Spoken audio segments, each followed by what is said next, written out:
for the YouTube. Oh, so it takes a picture of it before we get started. Can you watch this online, Brenda? Mm-hmm. Okay. No. Well, yes, you can watch it on YouTube, and it's live too. Yeah. Okay. So you can either do it on your IG or on YouTube.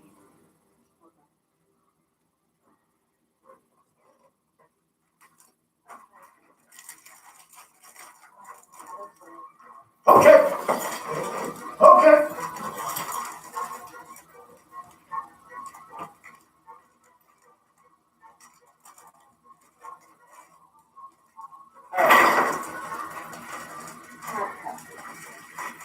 Yes.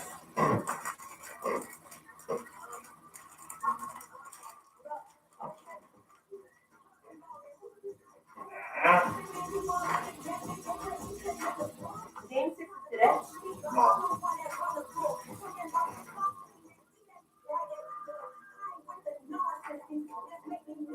I know what it is. Wednesday, 7-9. We're going in and see if you big and go hard.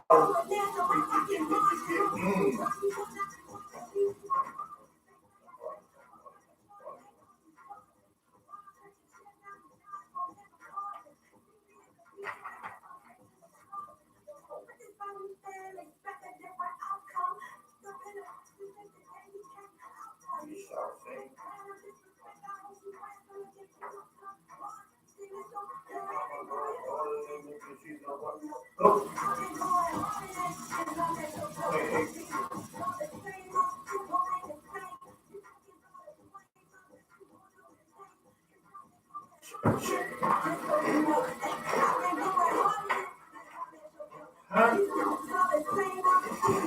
So we're gonna do. I'm gonna open up. We're gonna go donate, and then I'm going to introduce you. You say a little bit about yourself, and then I'm gonna go back to the main. We're gonna do Something like what? Which one do you know? Okay. Or maybe we'll do that before. Yeah. That one. Intro, donate, you did a great job.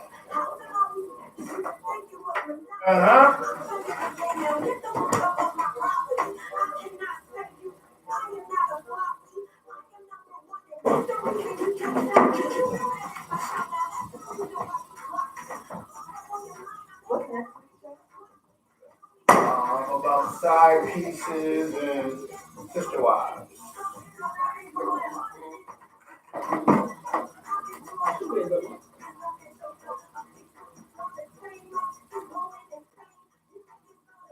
What angle are we taking? I was just thinking that in my head.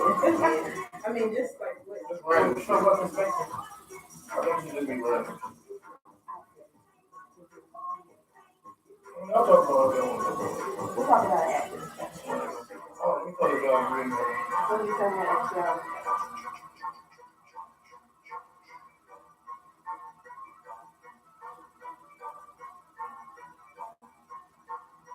Ever wonder how the credit card companies make their money? Well, think about this. If you owe $25,000 on 5 different credit cards and you make your minimum payments every month, here's what's going to cost you. Are you sitting down? You'll shell out over $13,000 in additional interest, and it's going to take over 13 years to pay off your original $25,000 balance. That's how they make money. Now, by going to Debt Solutions Network, we'll work on your behalf to reduce your debt. We specialize in credit cards, retail store cards, and vehicle bills. We promise we can and will how does it reduce affect the your people in the debt. suburbs Call or the right people that now are for a displaced? free How does it affect 15-minute debt analysis. 800-593-0297. 800-593-0297. What's going on, live? The show be starting in a minute. 0297. 800-593-0297.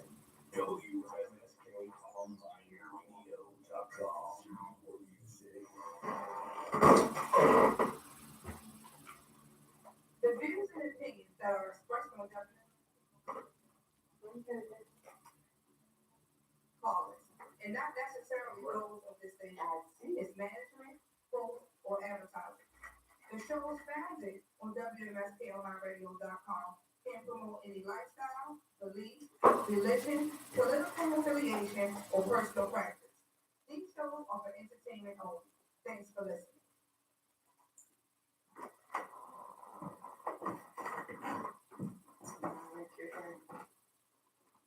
Yes, indeed, yes, indeed, yes, indeed. It is We the Shop DMV. We are back Wednesdays, 7 to 9. 7 to 9. We are back, ladies and gentlemen. Give a hand for yourselves. Welcome back to the show. And you already know how we start this thing. You already know how we start this thing. With Monet the Great. You. Yes, indeed. All right, so this week's moment, there wasn't much going on in the world, so I just got a couple old things I'm gonna hit on. The Warriors and Raptors are going to Game 6 after the Warriors beat the Raptors 105-106 in Game 5. Luck. It was luck. Kevin Durant came back for Game 5, and at the beginning of the second quarter, he suffered an injury which ruptured his Achilles tendon. He will have surgery today, and analysts are saying that he is going to be out for a while. Okay, he had surgery and it went well, but he's going to be out. And he posted on IG too. Did he? I followed him too. I might have to look it up. Shit, I'm still waiting on surgery. Surgery for what? I'm just joking. Oh, I'm like, the shit was wrong. Let's put you in my prayer circle. I didn't get in the heart. Well, I'm put you in the prayer circle for that. So when he actually went down with the injury, a lot of people are upset that the Toronto fans were cheering in his pain. After a while, after both Raptors and Warriors players were kind of like giving them the side eye and telling them to calm it down, the fans did finally stop booing and they cheered as he walked. Well, they congratulated him as he went back into the locker room. One of those city girls is pregnant. Young Miami. That's her name? Miami. So JT is the one in jail. JT is the scammer. She is a scammer. That's what she's in jail for. Yeah. Hazel Lee said she was pregnant too. Is she not? I mean, that's what Hazel Lee said. Wait, she said that Hazel Lee is pregnant, or she said that young Hazel Lee said that JT was pregnant also. in jail? In jail? No, that can't be true. Because the girl been in jail for a long time. You know how the COs do. Yeah, shout out to CO. But That's inappropriate. I mean, it might be, but I mean, she's been in jail for like at least a summer and a half. You see us working with the women? Yes. The men? Yeah. Oh, you see ours? That's not real. I've never been in jail. I'm gonna go I got this. I'm not gonna say that. But I thought I worked that in jail. the men were working what is it, with the control. My Aunt Wendy is out in LA living her best life with some young tenderoni. Rumors are saying that he's 27 years old. Hey, You got real teeth? It looks like it. I don't really know. But that's who she's out here living her best life with. I did see that interview that she did in the car with TMZ. She did look a little under the influence. I don't know if it was drugs or alcohol. I'm hoping it's alcohol because, she has a drug problem. And I don't wish, no, that's not going to happen. Don't be my I'm not having that. The fastest woman in the world is a black woman, 18-year-old Carrie Richardson from Dallas, Texas. Now holds the record as the fastest woman in the world. And she does that Young Miami, all that period stuff too. She's very ratchet. Oh, let me write ratchet next No, to period. Period. That whatever they be doing, she's very ratchet. I mean, that's comments right now. Yeah, with the T on it. Yeah. That's her. Poor children. Baby Fat is coming back. It was announced that Baby Fat and Forever 21 have a collaboration, and Baby Fat will be making an appearance at Forever 21. I might get something just to say I got something. Who else getting something? You want to make I'm something? sorry. But who will have most of the shares? You know? No, I can look it up. Another thing, Master P, you shoot on It's coming back. everyone. And you should check it out. I mean, it's black on. How could you laugh? What's the name of it? Why would you laugh about that? I'm gonna look that up tonight. No, I'm gonna look that up during the show. Master P shoe line. Yes. I didn't know we should have. Let's check it out. We're gonna look that up. Because you gotta support black. That's, we're gonna talk about that during the show. You know, I always support black. I always talk about when we have our guests, and you know that. So. And what's the movie yet? Hook up? I got to hook me up. Is it? Part Oh, two. it came out like, no, it came out like last month. In the movie? Part two. No, it's on BT. But it's funny. Money Yachty is the name of the shoe line, I think. Oh, okay. I like them. I'm gonna look at it. Oh, look, wait a minute. Okay, wait. Khloe Kardashian pins a public letter explaining her truth, saying that she was set up on a blind date with Tristan Thompson by their close friend, and he did tell her that the girl was pregnant, but she spoke to people in his inner circle and his mother, and they all said that the relationship had been long over. I don't know how a relationship can be long over when the woman is still currently pregnant, because for me, long is over 12 months, but whatever. She says that if the relationship was in fact not over, then Tristan and his circle lied to her. Last, but I guess not least, I don't know, I never watched this show, but the Boondocks is coming back. Oh. And the original creator, Howard County resident, Aaron Magruder, you know he went to Oakland Hills. He's our age too. Will be writing this upcoming season. The last season played in 2014, and he was not the head writer. So people that watch that show are really excited about the comeback. You know some funny shit when you think about it, and you've been in Howard County. That is some real Howard County shit. I've never seen the show. But it's like over the top, and you know how in Howard County, you know, we got our people getting money, but sometimes they want to act extra over the top. So, you know, that's kind of interesting that he's from Howard County. Oh, maybe I'll watch one Someone too. to look at. I don't know how we What part? I don't know. Okay. Mm. My mom shot said Oakland. I'm sorry, but I didn't get it this week. But, you know. It's okay. No It's okay, we're judgment. And that's all that was really like going on that was worth talking about that I can think of. That's it. Oh, wait, I did mean to mention that. Good thing I looked in the shade room. So New York senators are proposing a bill in an attempt to legalize prostitution.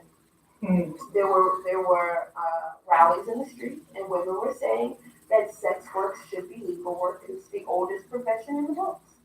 There's been a movement on that. Sex work. I've been to a couple.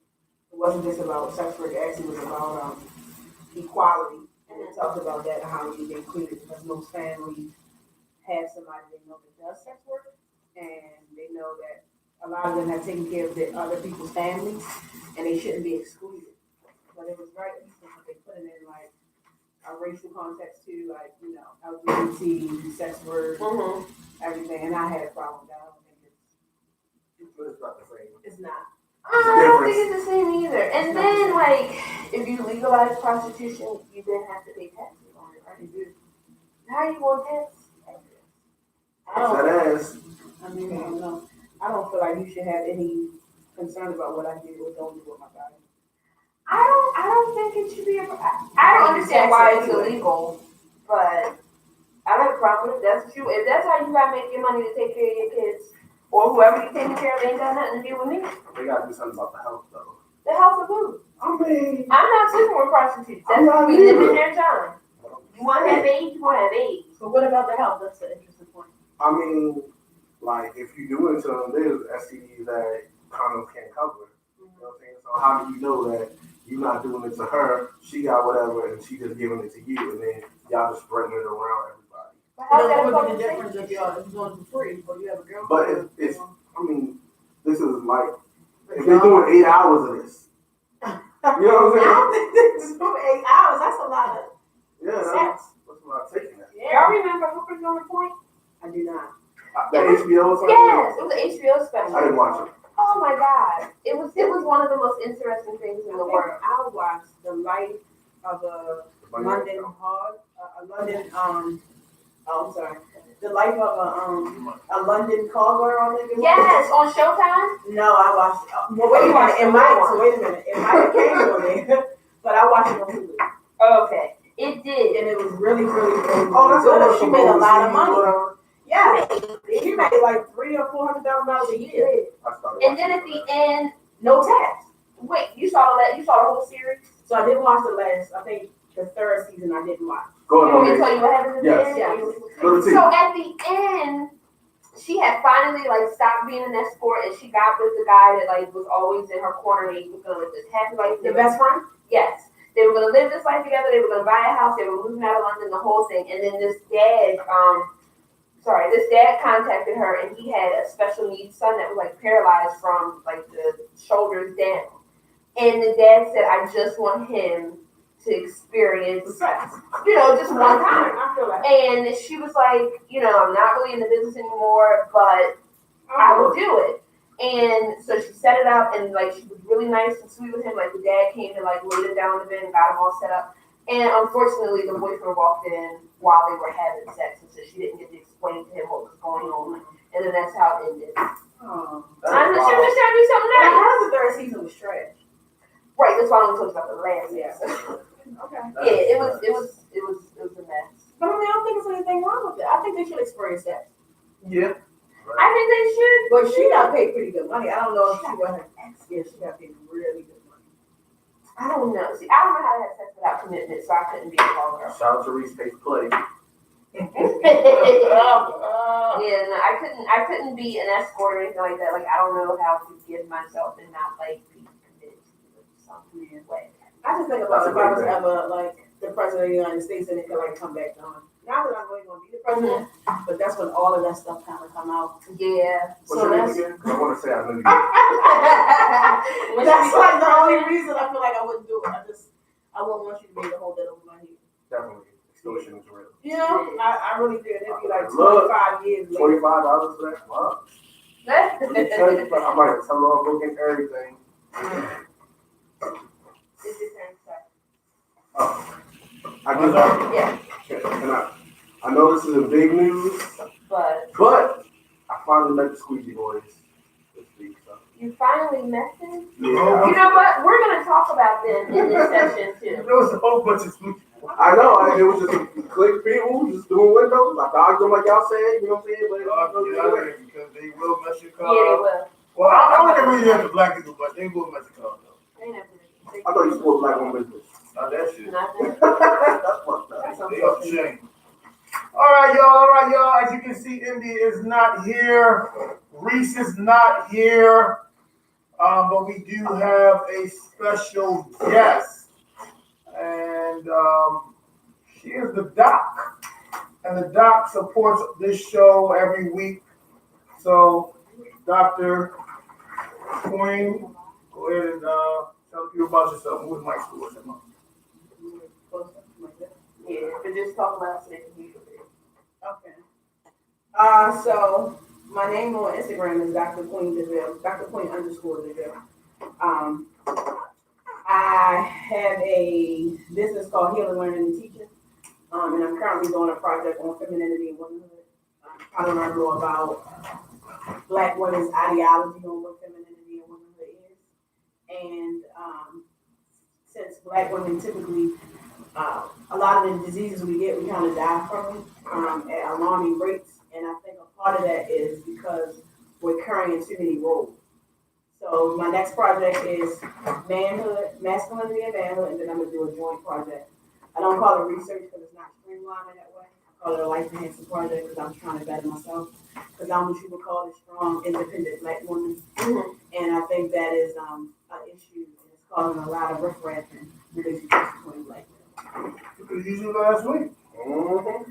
So last week that was all. Oh, the week before. So I was Kay. Yeah. I actually missed that episode, which was funny because I had deleted Instagram. I was trying to like not have nothing on my phone, and I didn't know you could watch it on YouTube. Yes, Yeah, you yeah. just said. Yes, Yeah. you watch it on YouTube. WMSK online radio. Look together, Hutch. Right. That's the one. Thank you. On So, YouTube. and we are live on YouTube also. So if you don't want to watch it on your phone, you can watch it on YouTube. Yes, indeed. Yes, indeed. That's what you got for us? That's really all I'm doing, just trying to better myself and be a better woman. And I mentioned a while ago about the Black man's guide to understanding the Black woman. Did you look it up? And the Black woman's guide to understanding the Black man. So that's a part of the project. It was actually written in '89 by Miss Shazaa Ali. and it basically talks about our upbringing and how that strong, independent black woman was created and how it can be hindered. Not taking the blame off of whatever the black man part is, but just giving us a look, because I do think that sometimes black women don't think we do anything wrong. I don't. Well, we thank you. There you have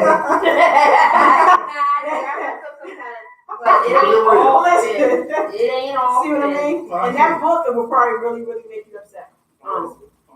Well, then I might. Well, Dr. You should Shane, read it. Definitely read it. we thank you for being here in Thank the you for place having of India. So yes, indeed. You know I got to have my say every week, and you know that I talk about some funny things, I talk about some real things sometimes. So last week, 2 weeks ago, no, was it last week? Last week I came up with something called, I don't want to say like Charlemagne the Jackass of the day, but I'll come up with something called basically the dump.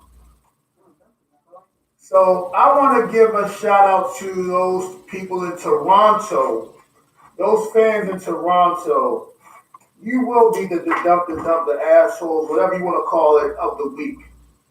When a person is hurt, you do not laugh at their hurt. People laugh at people hurt all the time. No, that's ridiculous. You don't do that.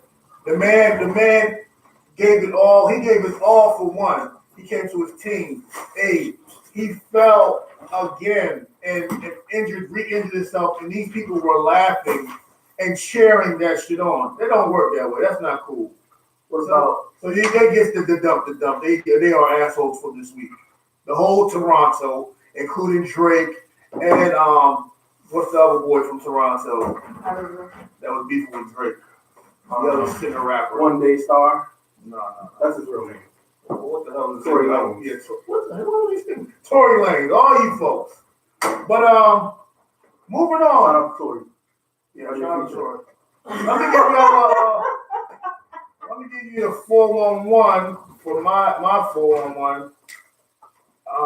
Shout out to Bushwick Bill. R.I.P. Bushwick Bill passed away today. Not today. This week. He was fighting, I want to say, pancreatic cancer. Yes. He was fighting this disease, and he was going to be, as they say, he was a strong guy. He was moving and doing things for months and just going on. Yes, India, Tory Lanez. And he was still fighting. Even though the people on the internet and TMZ killed them off, including our good guy Six over there, killed them off before his time. I was early. Yeah, you were too early. You pulled the trigger. His family did not confirm his death until the next morning, I believe about 9 in the morning. So shout out to those Bushwick Bill fans, the Ghetto Boy fans. Back in the day, Mom was playing Tricks with Me with a big song. So shout out to Bushwick Bill, rest in peace. Last Friday. Last Friday. Last Friday. Local news. Last Friday. Trey the Kid, Edward Cisse, passed away of gunshot wounds in the city of Annapolis. I work in the city of Annapolis for the state of Maryland, and I've been there for about two and a half years in the city of Annapolis. And the city of Annapolis is a real small town, and a lot of that is they're feeling that pain over there of Trey the Kid. I don't know any of Trey the Kid's records, but from what I understand, he was doing big things. I believe in 2016, I want to say, he won a freestyle battle against a couple hundred thousands or whatever other rappers. So I want to shout out the city of Annapolis and to Trey the Kid. No one knows what the story is, but of course a lot of rumors. And like I said, Annapolis is not that big of a town. Everybody knows each other there. One of my coworkers actually grew up with his father. So shout out to her and the whole city of Annapolis. One time for Trader Kid. Also, for the city of Baltimore, a big blow Friday evening around 8 or so p.m. over in the west side of Baltimore. Gerald Brown III, known as G Songs, was also taken away from the city of Baltimore. So I want to shout out Baltimore and prayers with that family. Both have kids. Trey has a son. G has a son and a daughter. A big talent in the city of Baltimore, a big basketball star. He played for tell me the high school in the Frederick Douglass. He went to Frederick Douglass. He went to Loyola and he went to that school up there in Rhode Island. Providence. Mm-hmm. So he went to Providence and he came back to Loyola. And he went to Dublin. Yeah, number. He went to number. Oh, I don't know. Thank you. And he played overseas. So shout out to those two individuals locally, of course. Shout out to Bushwick Bill. Shout out to another guy that I know in the jail community. They're also feeling it too. Rel got shot and killed on Saturday evening. Early Sunday morning, late Saturday night. Tonight's show is about gentrification. And a lot of things that, of course, dealing with killings and all these things surrounds all these things. We'll have questions about these things and topics about these things. But yeah, when you're going into life, you just don't understand why somebody was killed or why somebody was taken away. We can't dwell on that, but just know that, let's keep those families in our prayers. So that's my 411 for today, Wednesday. Well, next week, let's pray. Let's just go around real quick. How's everybody's week before we get into next week? How's everybody's week? Oh. Well, my week was interesting, but really I was trying to say, let's pray that next week is a shorter list. Because this was a long list. Let's hope that nobody lays down. Keep going. Keep talking. I know it ain't true, but that list was long and it was kind of depressing. Yeah, especially with these songs. Yeah. That's the boy from Annette? That's that's the dude from Baltimore. Oh, I was talking about the timeline was lit. We was out on Saturday night. The DJ was talking about it. It was like, man. Yeah, he got a lot of love. He got a lot of love in this city. It was like he was a comedian. How you gonna kill the comedian? Right. The dude laid back Jack said something. Shout out to him. who is that? They got the cars. I gotta get out. Let me with Everybody. Instagram. H Finks. That's H Finks party promoter partner. Black entrepreneur. Yeah. Okay. Late, but I don't know. TV Biddy. Oh, he's on TV. You want to get a new TV? Come on, the iPhone. Yeah, TV, holla at us. We got the commercials for cheap. My TV did this break. yeah. So he's also, I forgot what they promoted today, but like he said, he saw everything but drugs. So got that liquor. Too. Jesus, liquor. He got everything. And this is the late. No, this TV Biddy. I think B-I-D-D-Y. I think he was on WJZ or something. Yeah, he's talking about G Songs though. Okay. Oh, but it was in his TV show. I gotta get out in the world. Instagram. So I mean, it's like promotion. We'll talk about him off air. Okay. For the Star Next Entertainment. Because I do need a new TV. Yes, indeed, Instagram. Let's holler. Let's talk tonight. That was a long list, man. You know. Yeah, that was good. So, Off air, I got a question Oh, for Miss Reese. go ahead. Say it out so the people in the back can hear you. That's her. Something noticing from the pictures. We have a couple pair of Yeezys. And I wanted to know, where do you get your Yeezys from? Cause My sugar daddy days are over. So I didn't purchase them myself. So. you need Now I have a boyfriend. I don't wear that. You need to I don't wear that. Got you a sugar mama. I'm looking to pay my regular price because every time I'm my status all up. Like that. I walk in the store and it's like, we got a pen. And I was like, yo, but you know. Did you put it out in the atmosphere? No, who to get it from? How to get it? He's from New York. He's from New York.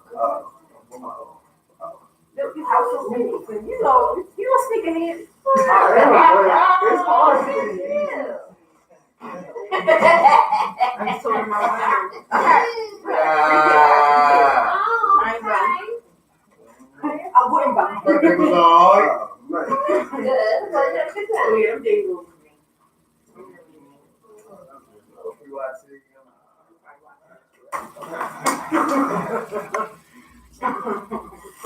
Well, I won't say. But I don't really wear them like this. Like, I'm at work all day, I see and when I come in here, I had to have some leggings. healthy? Oh, okay, that's Yeah, like I mean, Okay, you were saying chicken and broccoli. I pray that. straight. But I only do chicken and broccoli. Before I put it in the sauce and everything, I just made myself. Okay. I know what the Oh, and I get to redo my sleep study, but I get to do one. You about to go sleep study? I just want to make sure I don't. Man, this lady told me, she said, you just got fat tongue. I'm like, nah, that ain't real. You guys see stuff done before? It was in the military. Oh, okay. So, they try to get you out. But I swear I got it. My wife be like, Go. you be damn near dying in sleep. I be snoring and. Why don't you do the test? Yeah. You come with me. I get to do What you mine. mean? We can't be. But do you It's in a separate room. No, But so I'm working with this nutritionist to help get my life together, and sleep. Your quality of sleep can also go with your weight and all that stuff. So I did a sleep test in August, and they told me I had mild sleep apnea. But no, because that's the problem. So they're thinking about possibly giving me a CPAP. There's other options. The whole thing on my face or the things in my nose, I can't handle that. Yeah, and you feel restricted, like. No, I can't do the it. restriction is that cord. Yeah, No, I can't have all this When I was in the hospital, I had the one that put me with the nose. But at the house, I got a mask. I don't wear that shit. I don't think too many people don't wear it. That's why. But you should still do the sleep study. Like for me, so I have Kaiser, and I get to take it home. Like I'm gonna pick it up on Friday after work, and then I have to take it sometime between Friday and Sunday night, and then just take it back to them on Monday. Like you do. Oh, they record, so you go home. They give you this which one? It looked like a what are those things called on your wrist? Fitbit type thing. Oh, It looks like that. It's a little bigger, and then it has a little sensor that goes on your finger to do your heartbeat. No, I'm not cutting on it. I'm not cutting on it. Anyway, and then they have some other electrodes that you put on your chest, and then you just do it at home. You go to sleep, you wake up in the morning, you take everything off, you put it back in the machine, and then you take it to them, and in 48 hours they tell you your results.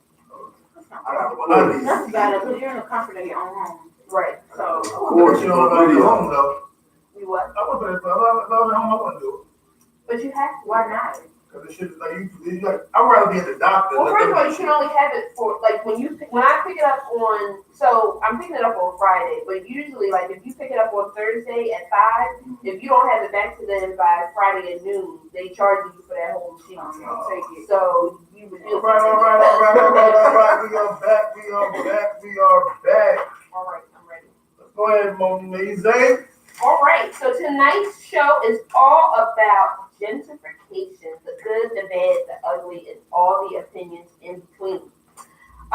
Webster and Merriam Dictionary defines gentrification as the process of repairing and rebuilding homes and businesses in a deteriorating area, such as an urban neighborhood, accompanied by an influx of middle-class or affluent people, and that often results in the displacement of earlier, usually poorer residents. What is your opinion on gentrification?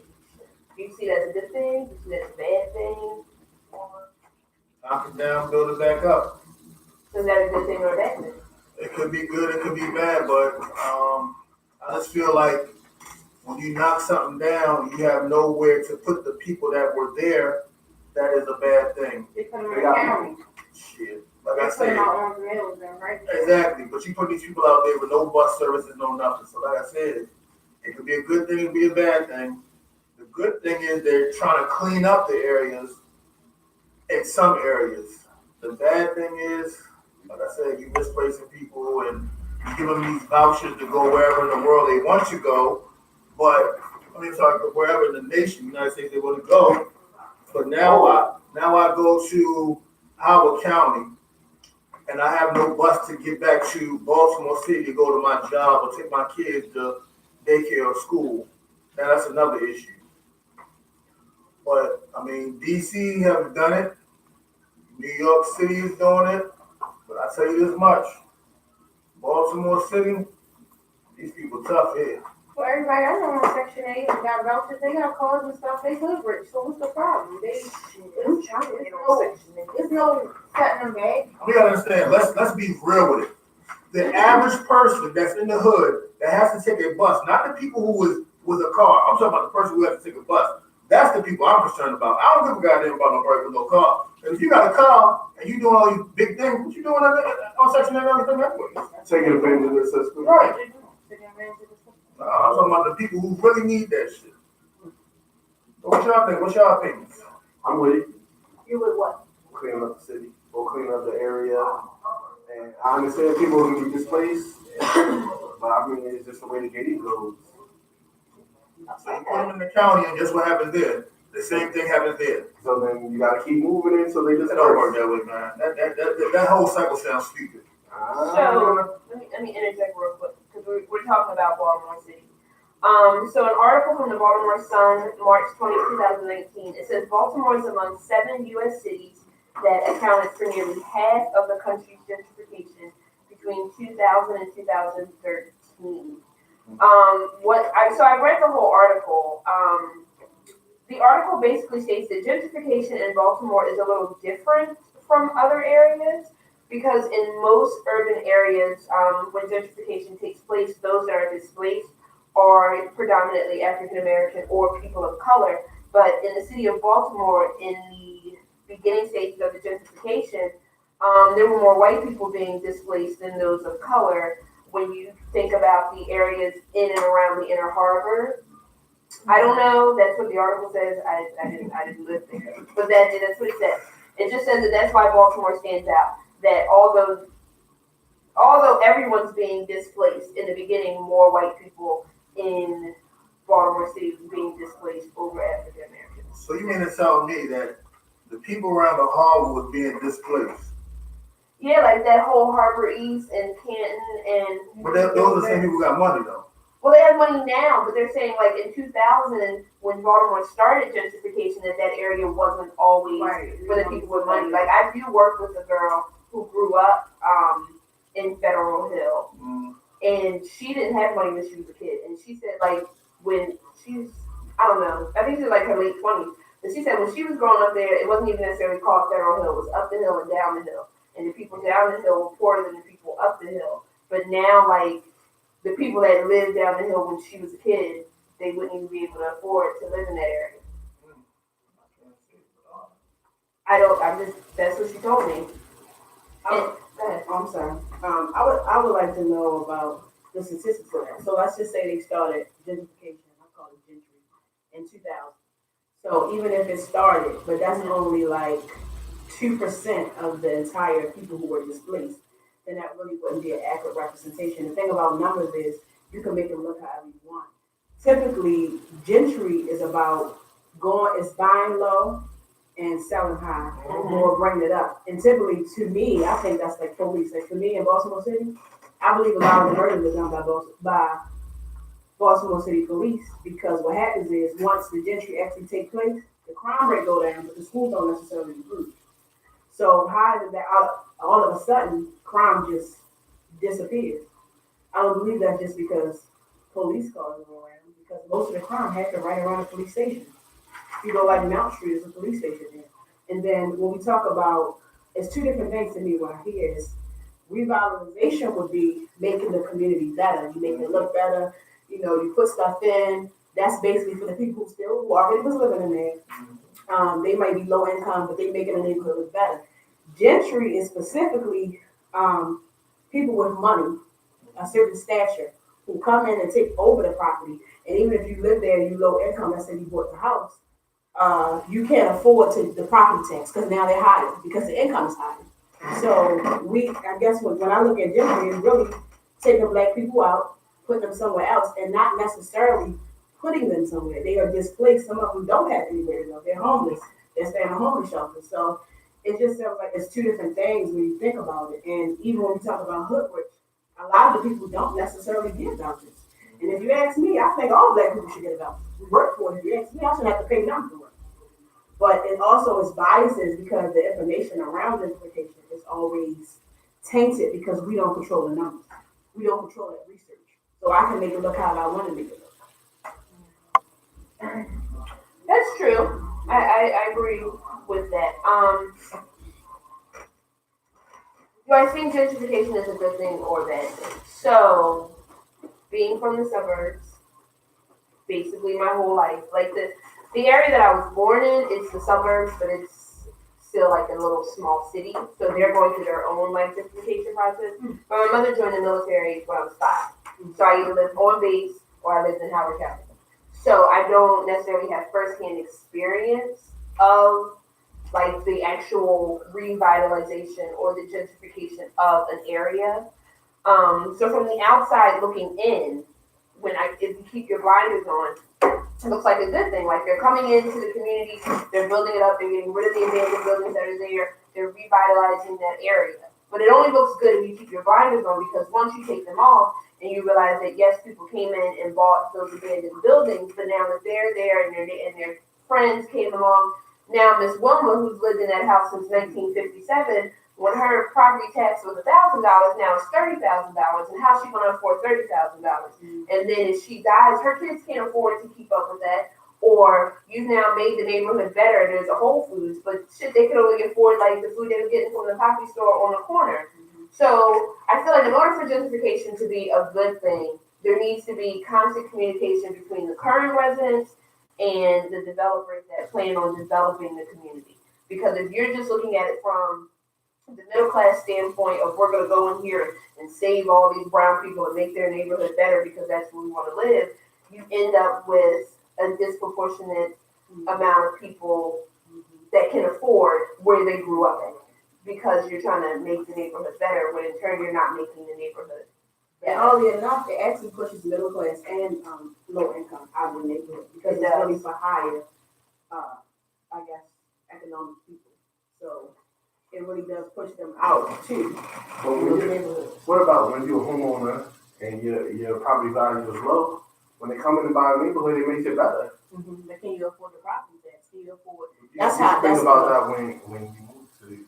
Well, Miss Wilma wasn't thinking about that in 1957. She didn't know that Jenny and John was going from UMBC was going to get married to become doctors, and now they think that Greenmount is a cool place to live. Shit, 10 years ago, nobody wanted to drive up Greenmount Avenue. Now I went to this house party, and like they told me it was on Greenmount Avenue, and I was like, well, I'm not driving. First of all, I don't know how to parallel park. I don't want to hear nothing from anyone. I don't know how to parallel park, so I was like, I'm not driving. Plus, I never heard anything all that great about that area. Then when we get there, like the whole street was being renovated, and we went in these people's houses. I'm like, this shit is beautiful. But some parts of Greenmount though. Well, right, that part that I was at, their house was beautiful. All the other houses around it were really, really nice. And when you're looking at it, when I was there saying that it was beautiful and they were cleaning up the neighborhood, like I didn't think of the older people that lived in this neighborhood and what happened that they got pushed out. But you should be able to sell for a higher value. Sell what for a higher value? They're gonna sell the house, but where are they gonna go? Right. That's they just moved to where? Wait, what you mean? I don't have it. So let me say something. I like what Dr. Queen said. With Baltimore, I can see it being revitalization and gentrification. They're doing two things in Baltimore for what I see. they're cleaning up the neighborhoods, and then they're also, what do you call it? What's the word you use? Gentry in some parts of Baltimore. For the main parts of Baltimore, the neighborhood, I would say that's the revitalization parts. Some parts of Greenmount Avenue. When you go from North Avenue to 20, no, not even, when you go from North Avenue to, okay, so if we're going to go up, North Avenue to about Preston. That area is nice. Going towards the jail? Yeah, going towards the jail. That area is nice. Once you cross Preston, it turns back into Hood. When you come North Avenue to about 21st, they have put some little apartments there and made it little like 20th Street, made it nice and good for those folks right there on that corner. Other than that, they have not done anything. Then when you come to the Harbor East, that's Gentry. When you go to Light Street around the Harbor, that's Gentry. Fed Hill, that's Gentry. But for the most of the neighborhoods, it's called, like she said, revitalization. When you go to those, what's those towers used to be called off MLK? Those projects. Ain't those wrong though? Right, but what are they called? What are they called? Close to Fremont and all those things. And they knocked those down. And they put those other little townhouses they got over there now. So all they did was just knock those down, and they were the towers, and you had some low rises, and you knocked that down, and now we have little townhouses, which the people they put back into them. So didn't do anything because the same people went back into them. They just made it look nicer. So that's what looks nice Baltimore. over there. Yes, when you think about Somewhat. revitalization, I think considering what was over there, I think they really take good care of that area. So I'll say that they are taking good care of that area, but I think that they are in the process of trying to move people out of that area. So I work for the University of Maryland, like the medical school right there, and we get special incentives if we buy a house within a walking radius of the hospital. So all of that looks nice and the people are there, but like every year they push on us, live where you work, and they have like all these like, we'll give you this, we'll give you that, we'll give this. So they're already pushing on the doctors and the people that work at the university to come and live in this area. Like that whole section over there, over by Cheaters where y'all be at, we can move all over there. We get like the amount that they'll help us with our down payment is ridiculous. But I'm not willing to live in the city because I'm not a city person. I don't have to have a It was car. a lady over there that didn't sell her house. So it was like university, big buildings in this one little house. I can't remember the story, but she said my husband reported to this house. So she planted like little flowers and everything. And then she said, like, you know what I'm talking about? I'm gonna pull it up. And she probably had to fight for that. But that's the thing, like it's like she said, it's some people who've been living there, they bought their houses for $2,000. That's hard. And they don't want to live. There's a lot of history, there's a lot of culture there. They don't want to just up and move because it's not about the money. It's like Chemical Rich Trade. Somebody didn't sell their house, so they made a parking lot. It's one house and a big parking lot. You ever notice it? When you ride by on Open Parkway, look, you'll see the one house, big parking lot. And just like that. Because I grew up in the area. That person said, I'm not selling my house. They want to knock that down. They want to take chemical from that area. But again, they want to Gentry Park Heights. I honestly, I can't wait to see it. I don't think it's going to happen, to be honest. They've been working on They got one more year, I believe the owner has in Baltimore City, and I think he's going to go to Laurel. They put a lot of money into Laurel Racetrack, and I believe he's going to go to Laurel, and they're going to say, fuck Baltimore City.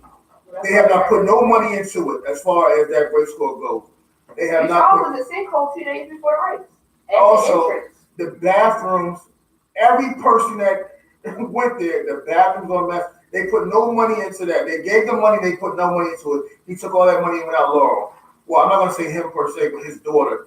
So they're having a rift as well, too, the daughter and the father. So, you know, those areas where they should do this, they're not doing it.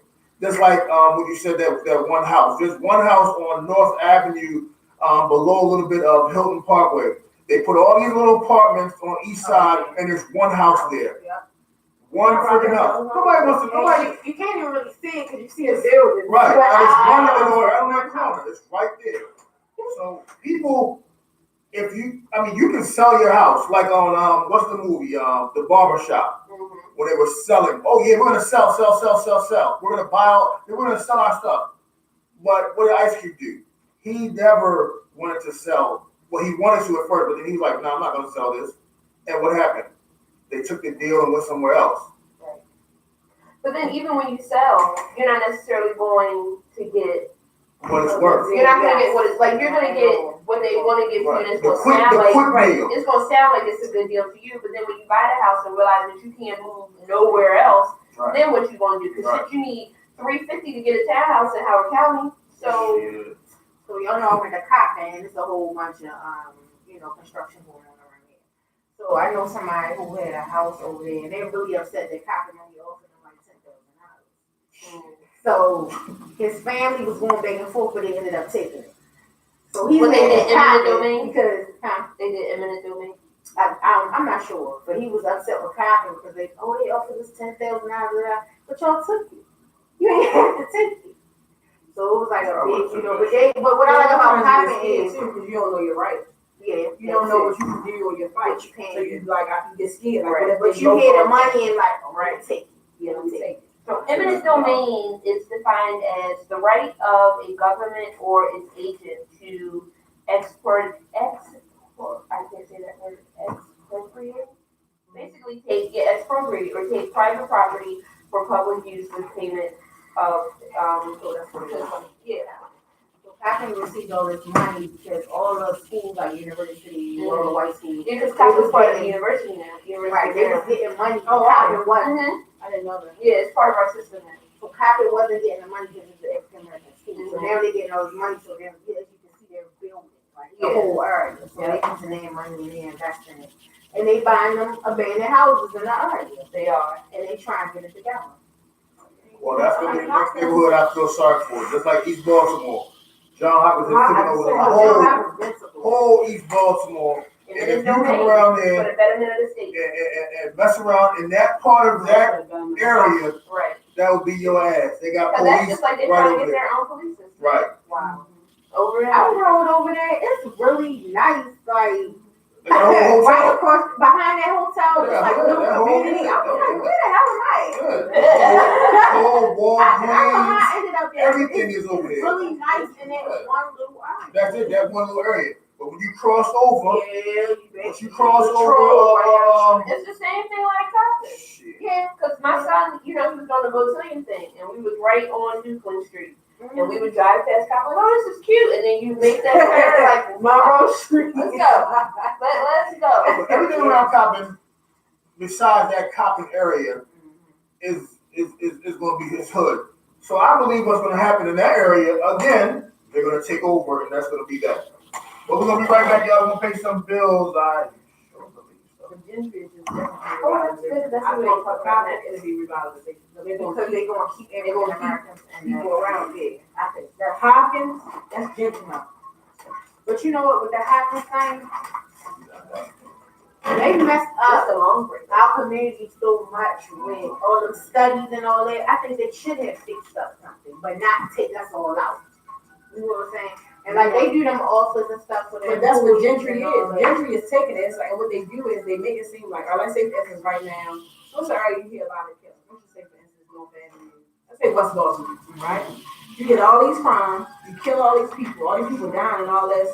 The neighborhood look like trash and all this, but when you come back, right? When Gentry come, it's like we made this neighborhood better. Without us, none of this would be possible.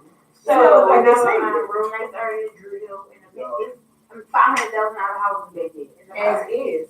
Because they take it, white lot, or they got to take all of it. And then they knock all this stuff down. They all, them houses ran down, and you buying it for $500. All that Park Avenue, all that area, they're gonna make it look like Park Avenue, Golden Hill, all that. They knocked down that little project they had over there, and they put that new big school. And they're about to do something with that. Well, they're doing something with Drew Hill, the lake and all that. Yeah. Drew Hill. Right.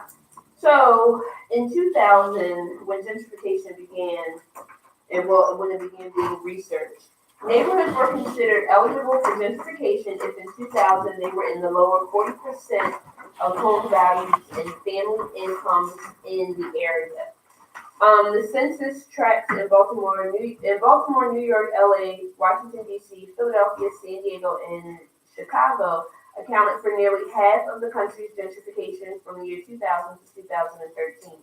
The estimated racial displacement affected at least 135,000 Black or Hispanic residents between 2000 and 2013. All from gentrification. What was your last statement you just made? I wanted to listen. Oh, revitalization. Is that what you're saying? So I have a question. Yes.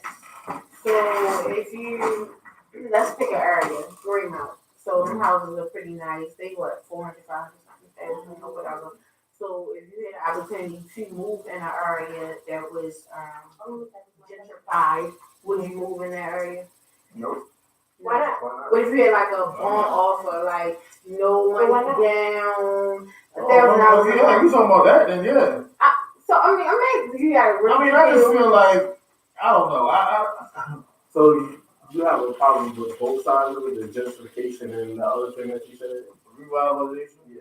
I have a problem. I just have a problem with the fact of people coming into the city, the inner city, into the neighborhood, and just taking away what people either have built, like you said, Miss whatever you use the analogy is, Miss whoever, Miss Wilma, and her house is now knocked over, and now I'm coming in and moving on up. So like you But it's like, I mean, if you the deal you saying, hell yeah, I'll take it.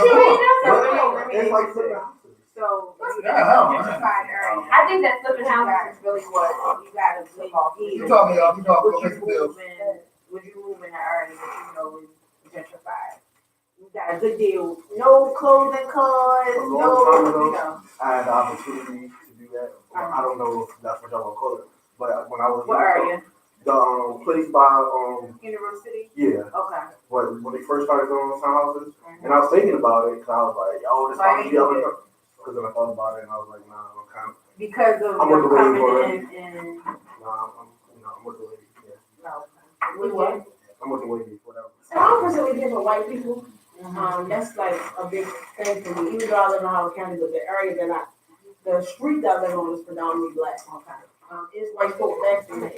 You know what the but it's predominantly black and it's like a no outlet. You don't have no reason to be back there unless you live there. Okay. But me personally, I want to get it where we can just create our own. I think we create a lot of our own issues because we're not learning things about money, about buying our own property. Because if you're a part of gentry, you have to assimilate.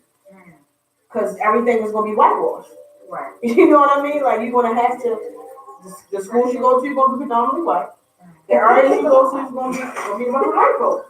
So I don't have a problem moving into an area that's been gentrified or is in the process of being gentrified.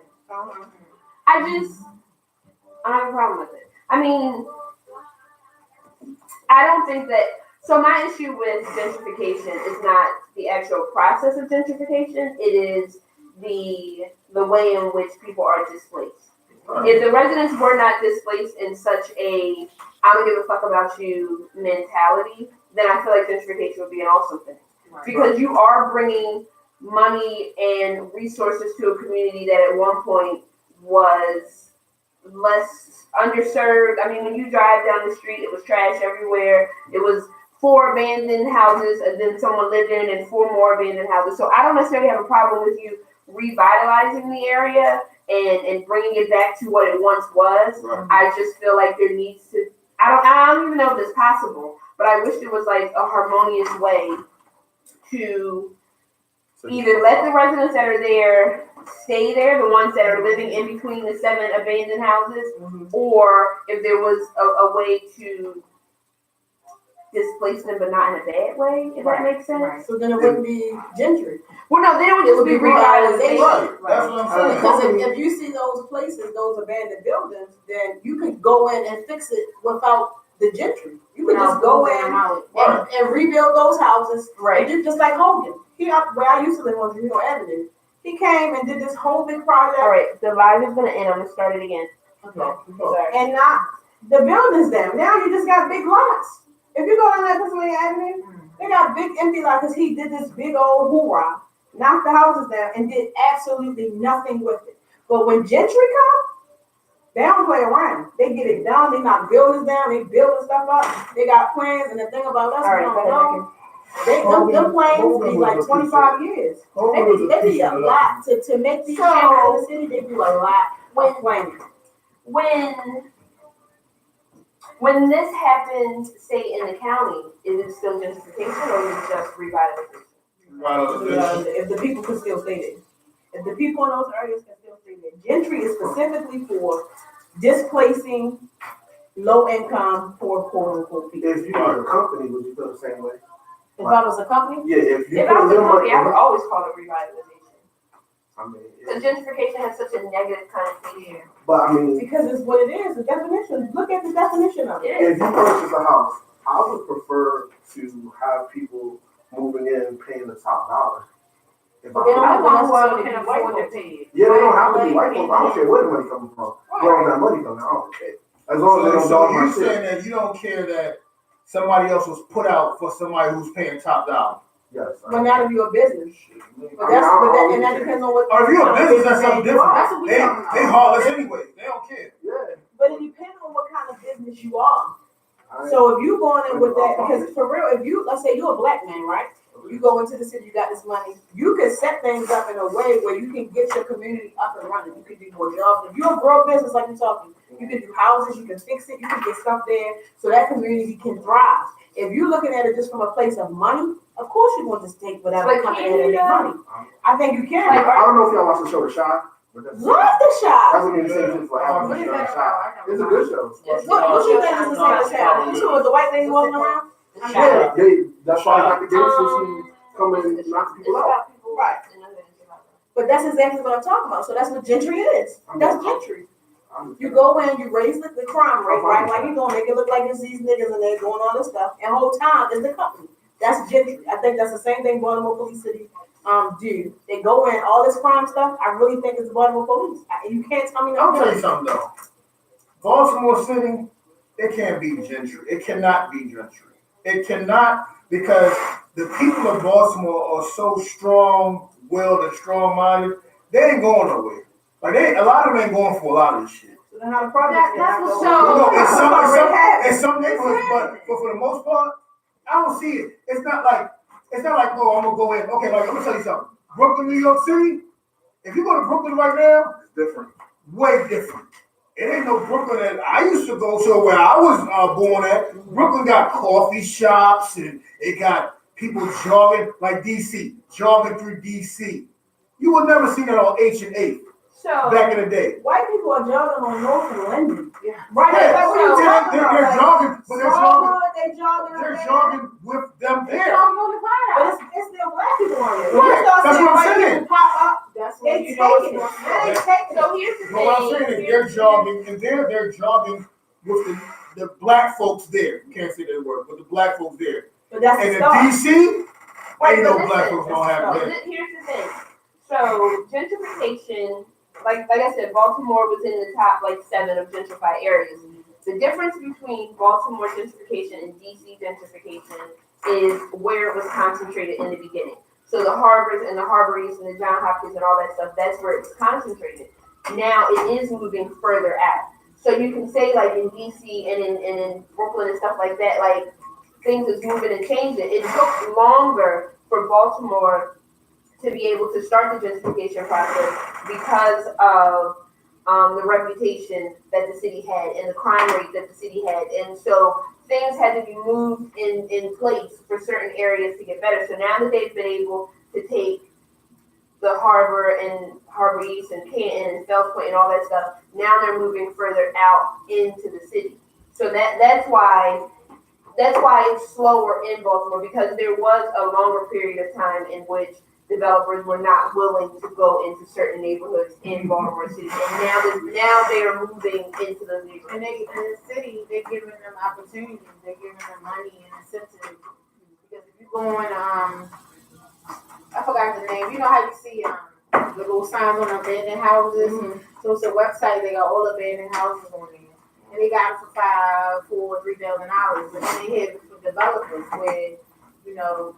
Remember they had that project where you could get a house for like $1. Yeah, You said they lived there for 5 years. Making the value. Making the value, that's the website. And they got all the building houses. They'll give you money and stuff, but if you're an investor, you're gonna get a bigger break. Yes. You get a bigger tax rate, you get a bigger.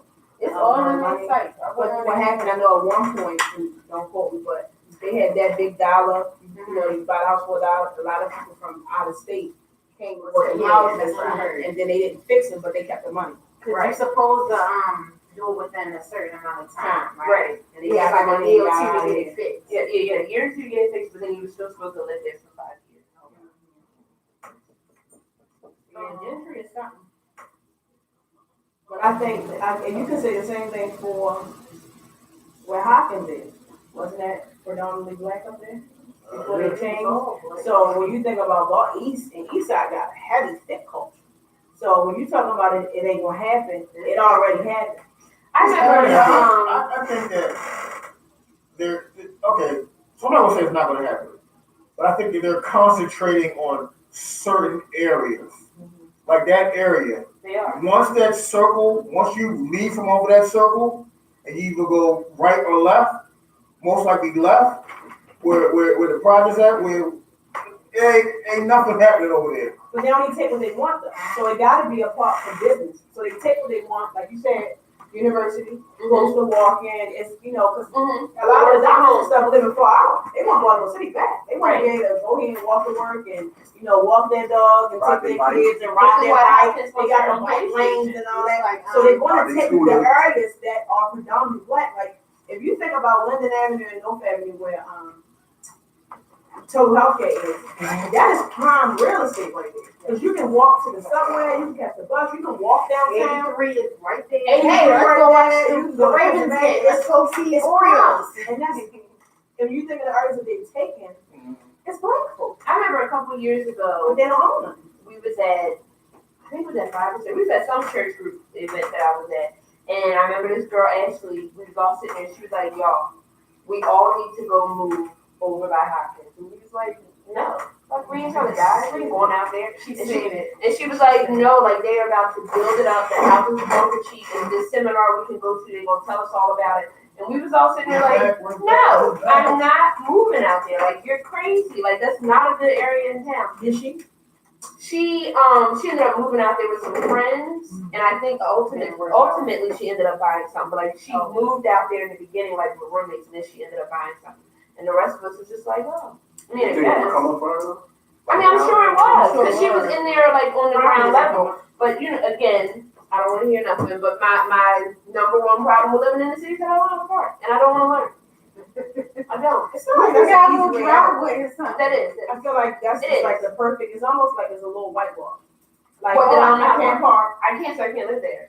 So I don't. You might get a little driveway. A little Where? back puppet's head. Oh, you know, I have have a puppet head. I in the have bed. a puppet head. You can pull right in, pull out. She can't park. Oh, you gotta do an ad. So, of course, this is WMSK Online Radio, home of the show, Underwood Morning Show. Yep.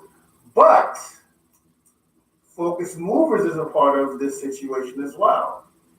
So, Focus Movers, affordable moving rates, fast and reliable services, free moving quotes, commercial and residential, local and long distance, last second and emergency moves. Locally owned and operated and 24-hour call center. Call today, 443-506-7905, or book online, focus/movers.com. Thank you. So, the next question I have is, so is buying the block the answer? Is buying the block the best way to derail or stop gentrification? That's why they building it. That's why he got rid of it. We only see it afterward. That's what Nipsey was doing. He was a made man. He just was supposed to move. He was playing technical a little bit. So, but once you buy the block, then what do you do with it? And then, so buying the block is the answer, but like, who's buying the block? Like, can I come and buy the block? Or does it need to be someone that knows the block? Like I can come and buy it, but shit, I can't tell you If nothing it's, about if it's your neighborhood, No, if that's you what got I'm saying. money- Like it's not my neighborhood, but I want to go into a poor, underserving neighborhood and start buying the houses. what I would say is, you go into the neighborhood, you do your research for money. But you see who the movers and shakers are, meaning who's hustling on these blocks. And let's say, how can we talk to them? And how can we all benefit from this? If you're not from that neighborhood, of course they're not going to allow you just to come in and start buying things and everything's going to be okay. But why do we have to No, do they that? can't stop. Why do we have to do that? I guarantee you, when the big companies did that, they don't have to go find out who the We're not talking about big companies. But those big companies That's should not the figure point. that out. You talking about when you talk about I buying mean, it was a only block. my opinion. Yeah, but when you talk about buying a block, you talking about taking over your community. Right. So the business people they coming in for money and profit. But when you buying a block, like Nipsey Hussle, if you use that for example, he wanted to buy the block, make money, and give his people opportunities and teach them how to do the same thing. So that, like I think he said on one of the interviews that when he was hustling, it was some Indian guys or something who was there and they wouldn't let him come in the store or something to I hustle. think there was something chicken or something. Or something like that. He was like, no, y'all can't come in here. So he said now he bought the block and they renting space from him. Yeah, I think that.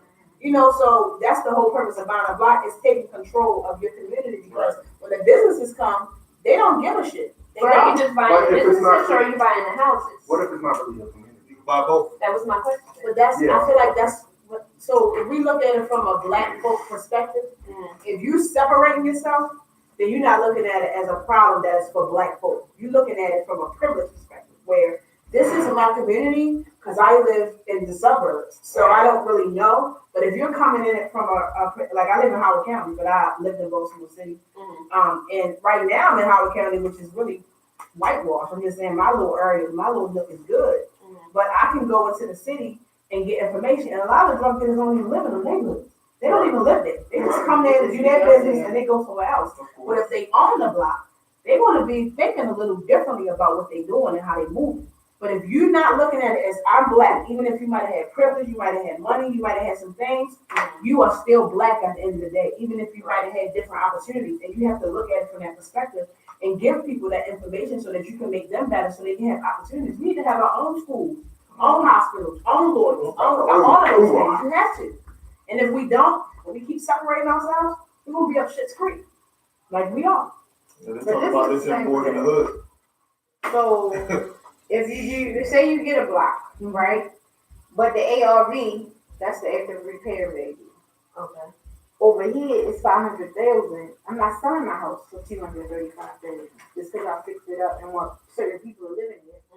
When 2 blocks over, they selling it for 500 something thousand. So what that leave me? As far as what the person is buying a block? Yeah. So So we talking about Drew Hill area, like we just said, it's 500 something thousand house over. So I buy 2 blocks over. I'm not selling my house for 235,000 or 169,000 when Waiting for it to come up. they make it 500 something thousand. But that's if you own it.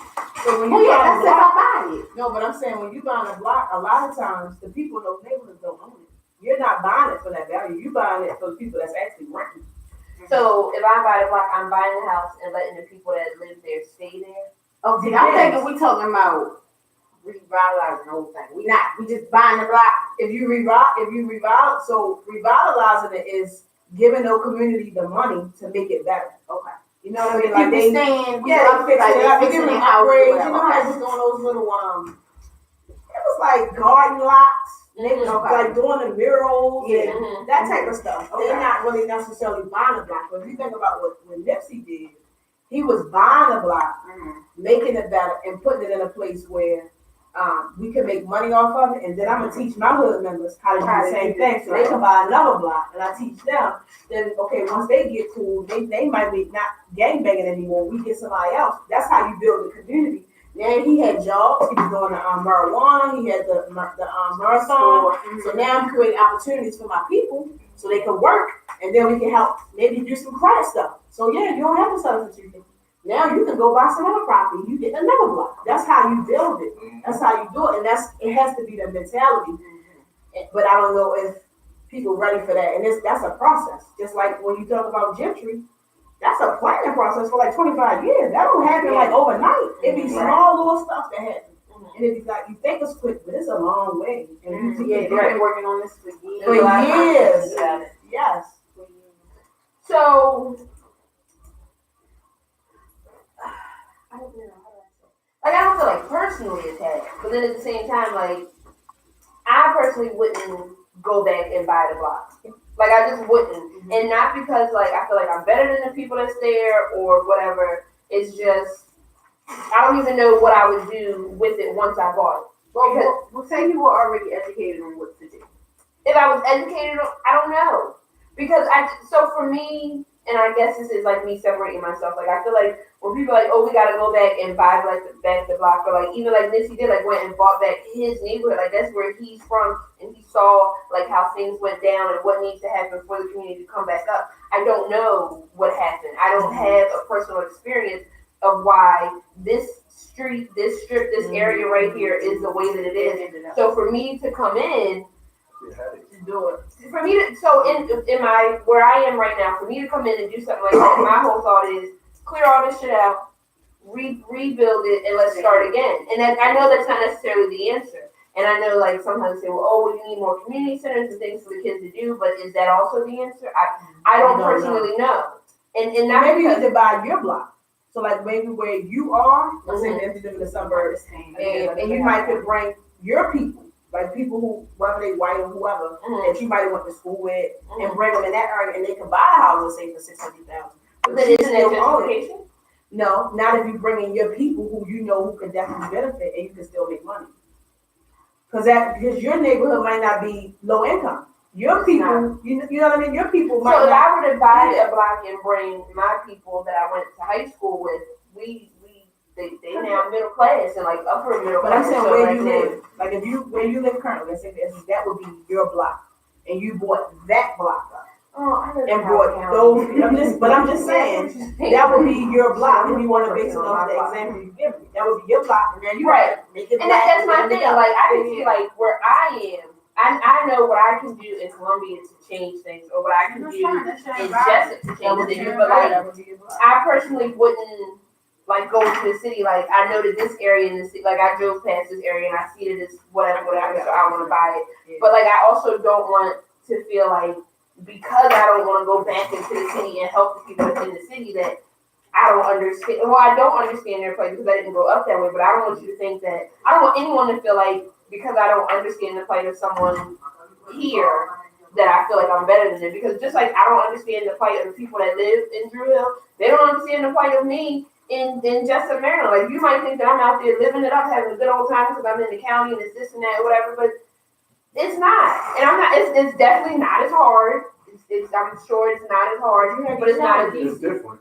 Right, you have your own challenges, and they can't be compared. No, it They can't. can't be compared. And I just feel like sometimes, not all, but I feel like sometimes as a Black community, like people act like because you feel like because you're not going back into the hood and taking care of the hood that you are now making yourself better than. It's like, well, I can't go back to something I was never in. Like I know that they're there, and like, yeah, okay, maybe I could work at a community center part time and get to know the kids. Like, yes, that's something I can do, but like, you can't be mad at me because I'm not going back and taking care. What am I going back to? Some people be looking to take advantage of you, honestly, for those type of situations. They be like, oh, she green, she don't know no better, so let's try to run some type of hustle or scam against her. No, and I just want to let you know, I would fall for it all.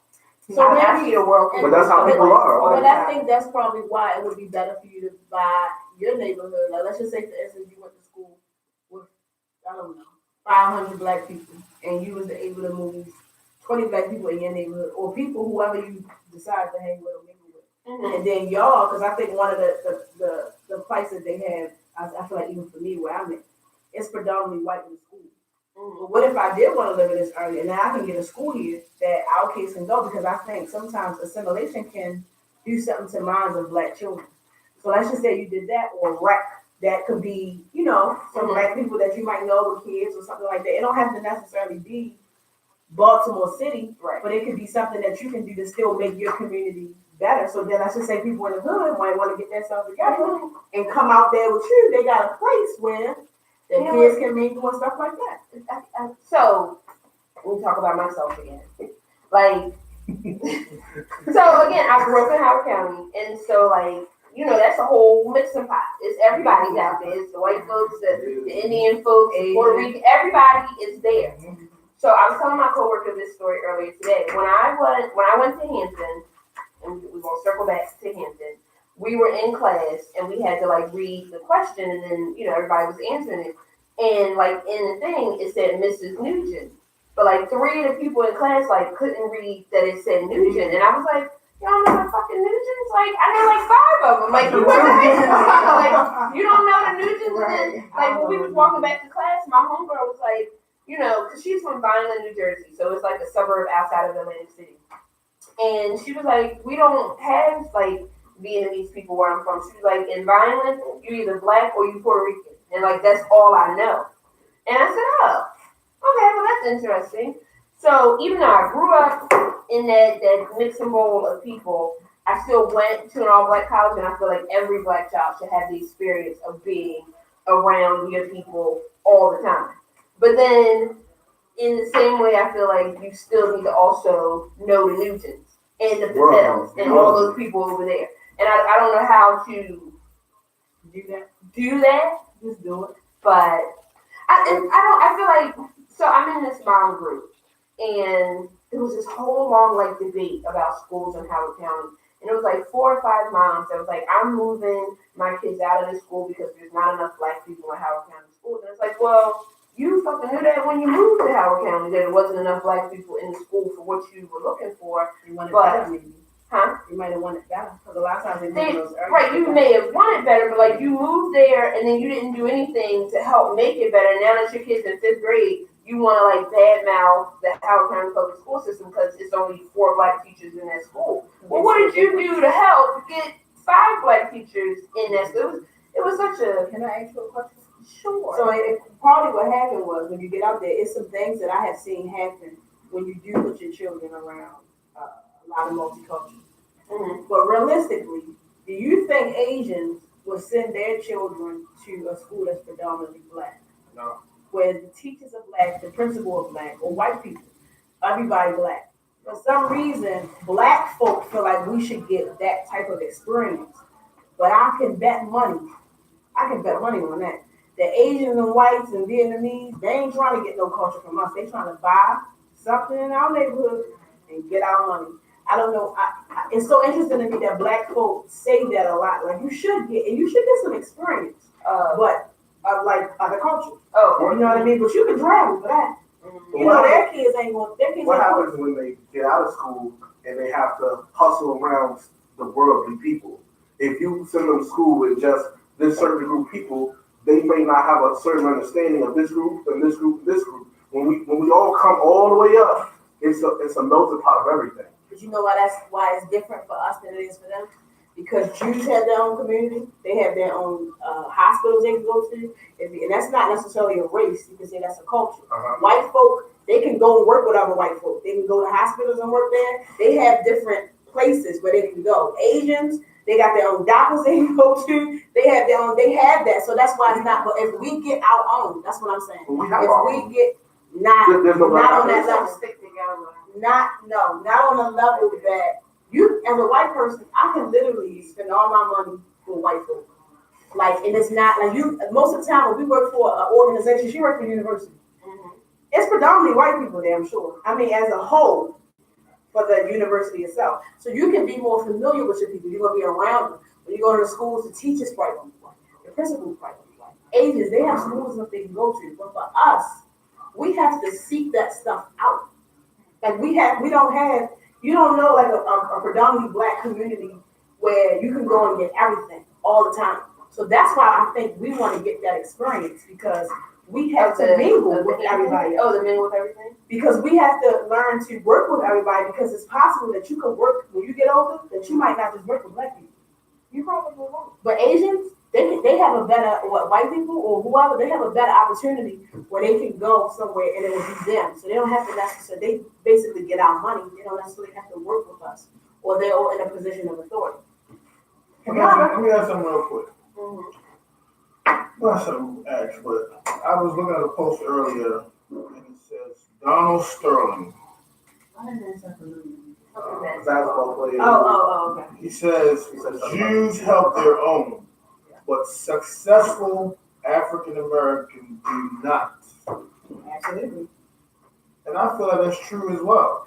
And not in all cases. Like you say, like you said, I think so. When we were coming up, it was an Asian kid that we were right. But I think it was an uncle of his or something. Okay. An uncle of his did not like black people. A lot of Asian people they don't like black people. But like you said, they come in our community. There was a Columbia hair store. He was there for years. I don't know if he's still there. Which one? By Burger King? Yeah. Yeah, he's still there, but Bruce got his store a little Yeah, Bruce. No, Bruce, yeah, he's different for that. Oh. But, you know what I'm saying? You go in there, you know these people, and they know you. But why can't we go into, like, they have a black-owned movie theater in Baltimore County. Okay. Do we go there? Like, do anybody talk about that? Do we, you know what I I'm have saying? been there. It's a little pricey, and I will still pay, but they don't have a big selection of movies. But we pay pricey for iPick. And, I'm saying I go. I'll spend the It's money. kind of still new. It's new. I'm saying, People coming out of the state. Do we go there? You know what I'm saying? Yeah. Even your homegirl that owns, I think, what, the Oyster Bar or something like that? That's very long. Yeah. Do people go there? Okay. You know what I'm saying? We do have black-owned But you things. know how it gotta be on Instagram, it gotta be a trend. Once people start like really posting it. And that's a sad situation. It is, but that's how we see Bruce got a hair store, and it can be popping. It can just jump right now.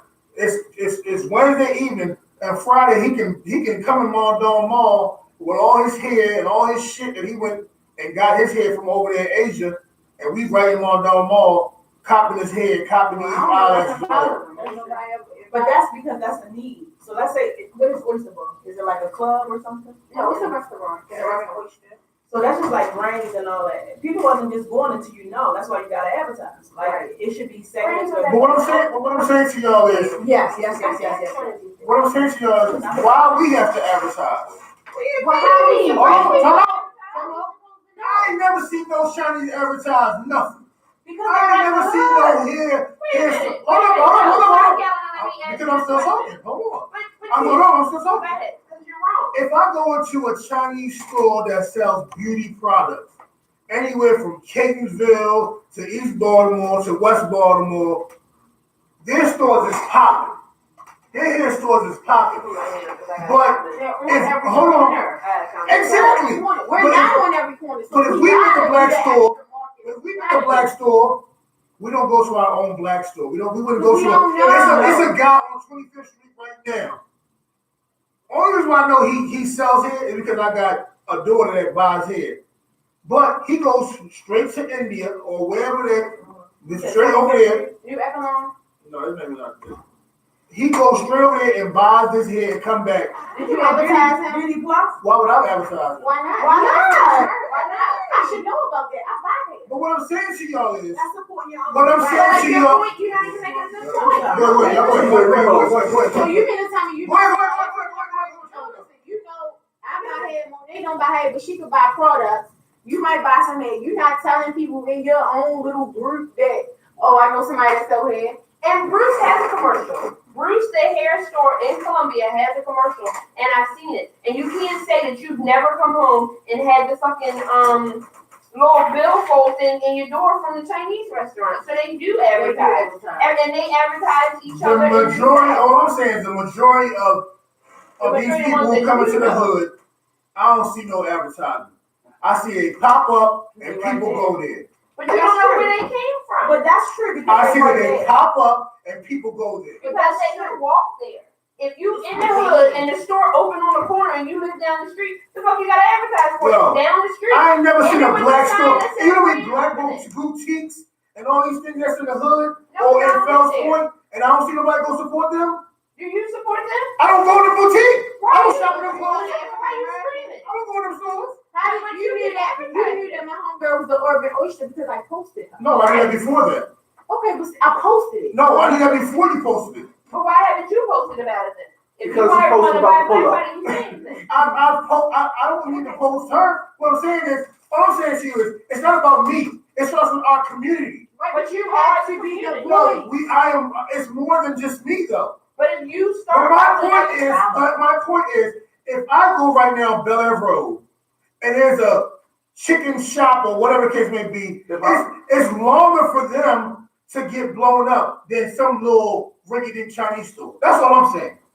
So what I'm saying is, That's what I'm saying. every week you in the group talking about the show's on Wednesday, post. The show's on this, post. You and Six, the pull up. I don't even know CZ Baby, but fuck, you have her on Instagram all the time. So how you gonna sit here and be like, oh, I shouldn't have to tell people about the man on 25th Street selling hair, but you want me to post this black thing that we have going on right here? You're a part of it. You're not a part of that man on 26th No. Street. If Zari buying hair from there, then why ain't you? I'm part of that. You ain't making no sense. Well, almost every Monday. All I'm saying to you is, But what you saying makes no like you So are. it does make sense. You are contradicting What I said yourself. to you, no, it's not. You are. No, it's You're not not. even listening to what people say. All I'm saying is, if the Asian come in, they take over. If we put a black store on Bel Air Road, we barely go in there. That's all I'm saying. And it's not about me just not posting it. It's about me. It's everybody going to go visit that place. I don't even know what Bel Air So the solution would be everybody vote. Everybody know about a black woman. If there's somebody comes to 175, when the black store comes to 175, Yes. What's that? Oh, Columbia by my house. Supreme Court. how hard is it for that one to get? You know what I'm saying? That's all I'm I saying. would have to know about it. And if I If knew a about black it, business came to Route 1 or 175, yes, I would tell people. It will be right there by Supreme Cuts. I don't like that place. But yes, I would tell people that it's a black business right there. Shit, I'm a black hair store on Charles Street. Right, if I didn't say that. A black hair store on Charles Street is called You Beauty. It's a black restaurant, Charles. There's a whole bunch of black stuff on They're the road. black, they right across the street from each other. That That restaurant? restaurant right there, That's- their hair store is right across. Good. There was a black Indian, party place. Indian, y'all. Yes, She was So just at the restaurant today. Oh, that you, Indian said if I go to the black hair supply store on 21st and Charles Street all the time, it's Beauty Plus. but India buy black soap, black toothpaste, black food. Yes, Black I toothpaste. want Garnish, She did it all. Black soap. So I don't know how to say this person's name, but they said, but the moment starts with each individual person, and that's the problem Absolutely. with this. Hold on, I'll be right back. And that's the problem with our people coming up. So what he is saying is that the movement starts with the individual person. So while you over there screaming and hollering about why You should should have told why me should that. I, you are the first person. Oh. It starts with you. If you want that man on 25th Street, about the hair place. If you want that man on 25th Street, I mean, it was years ago. What I'm saying is, still. when he first came up, I posted his flyer. Now what? Did he post for you? But this was years ago. That ain't the point, brother. That's not the point. That's his point, though. My Yeah, that's point my is point, you're just really. putting it out there where No, but That's his point. Yeah. Got it. Yeah, Yeah. it is. I mean, just like Reese said, her girlfriend they got the oyster bar. I don't necessarily eat oysters, but every time you put her up there, I just, is it just oysters? no, it's something. She has different stuff in there. But she like grills the oysters. I think she has raw, but she grills them. I mean, I'm gonna give it a try. Like I've already decided that when me and my homegirls go out or do something, we say, oh, we're gonna go to Baltimore, or we gonna go to the oyster joint. Like my homegirl Reese's friend got an oyster place. We're gonna go up there just like the place Granny's. Like I've heard about it, but I don't have any reason to do it. It's another one though, it's Granny's, or what's the other one that's like that? Southern Kitchen or something? No. Listen, Is Granny's in security? no. They got a little. It's one in security. It's one by security. It's not called Granny. It's more like Granny's a out party there outside. on Newtown. But Yeah, there's another one in my security mall. But that type of stuff, can y'all post that stuff? Yeah, like can y'all talk about that type of stuff? Different Like a black owned shout out, like doing. You gotta understand, like hair is not gonna go down like that because Got it. they gotta pay for that money. They gotta pay that money to be here. I mean, if we Oh, do you it for can free, the radio station do it. Yeah, or like on this segment, like y'all have like a just one black owned business shout out or something? Or is it all about the money? We can consider it. I like that. I mean, We'll discuss that in our group. I think, I don't know. We got a couple of situations amongst the group we don't even promote. you go, I don't know about that. It says Brady's and Montgomery too. A couple It's situations. like a little, it's not a sit down, it's just like a little carry out. But you can get a taste. I mean, I've been there though. I'm gonna grab it. Oh, wait a minute, it's a Granny's in my daughter when? That's It's what in Indian the said. food It used court. to be Indian, where's it Wait at? a minute. It's in the food My court. daughter got a food. No, What? it's not a food court. You know what Payless is? Yes. It's like Annie's No, and the food court then used to be it's a Granny's. It's next to like I mean, got Popeyes on there as a food court? No. It's not. You mean When I think of food court, I'm really thinking like Towson Is it where a food section? What is it called? it's just It's not food really- displaced. I mean, it's food place. I was saying, what is it called? Here and there. Just a store. It's just a store to eat. A food court is where you go when you're in the moment and you want to take a break and you go here and eat. No, No, it's not not my just zone. food. It's food not strip? at the food court. It's right by the old jewelry. pizza spot. It's right Oh, next it has a good wing. Okay, well, it's It's right by you buy your chain and you buy your Right ticket beside every my single time. If it's in the food court, what is called the mall? It's called the chain spot. I like the right. I like that. I like the. It's not. It's been on dog. It's in a food court. I actually been there. Yeah, on Saturday. We don't tell that story. We'll say you want to experience. You want that experience. Don't say The one Wow. it is. Okay, no, we won't. Wait, so we're gonna get back to gentrification, but I do want to say that I think part of the problem, or part of your rant that you went on, is also the whole crabs in a barrel situation that we as African Americans had. And we have that situation because of the years and years and years of history of us being pitted against each other. And I have a serious problem with the crab and the barrel analogy. Because where the fuck did the barrel come from? That's not even their natural habitat. Why do we use that? Because they caught up. But that's not their natural habitat. So what was If you What are put, you saying? I wouldn't call it crabs in the barrel because if you keep crabs in their natural habitat, they don't do those things. If I change your But this isn't habitat, necessarily our natural habitat, I guess is what you're trying to say. Like It's our not. natural habitat is Africa? I don't know. no, but I'm saying, but they always use crab in the barrel, but crabs don't belong in the barrel. They Period. don't belong Right, in the but barrel, the but once you capture them, what happens then? They pull each other down to get out, But right? why are they being captured? To be eaten. Fucking crabs. So then guess what? If I'm in there to be eaten, what I'm gonna do? I'm gonna fight for my life. To get out. Then you go, and if that's the case, if we using this exactly what you just said, then you gonna get what you get. You gonna get me pulling you down or me trying to kill you because I'm trying to get out. It's dark, that's it's what it skin, was. it's That's what protection. happened in our community, right? No, but that means it's taken out of the habitat. You can't. How can you use that? You got to use it from the context where this is how it's supposed to be. So what would you call it then? If I would call if we it- step on each other's neck, what would we call it? Step on each other's neck? You can say that, or you could say racial disparities, brainwash, a whole bunch of stuff you can say.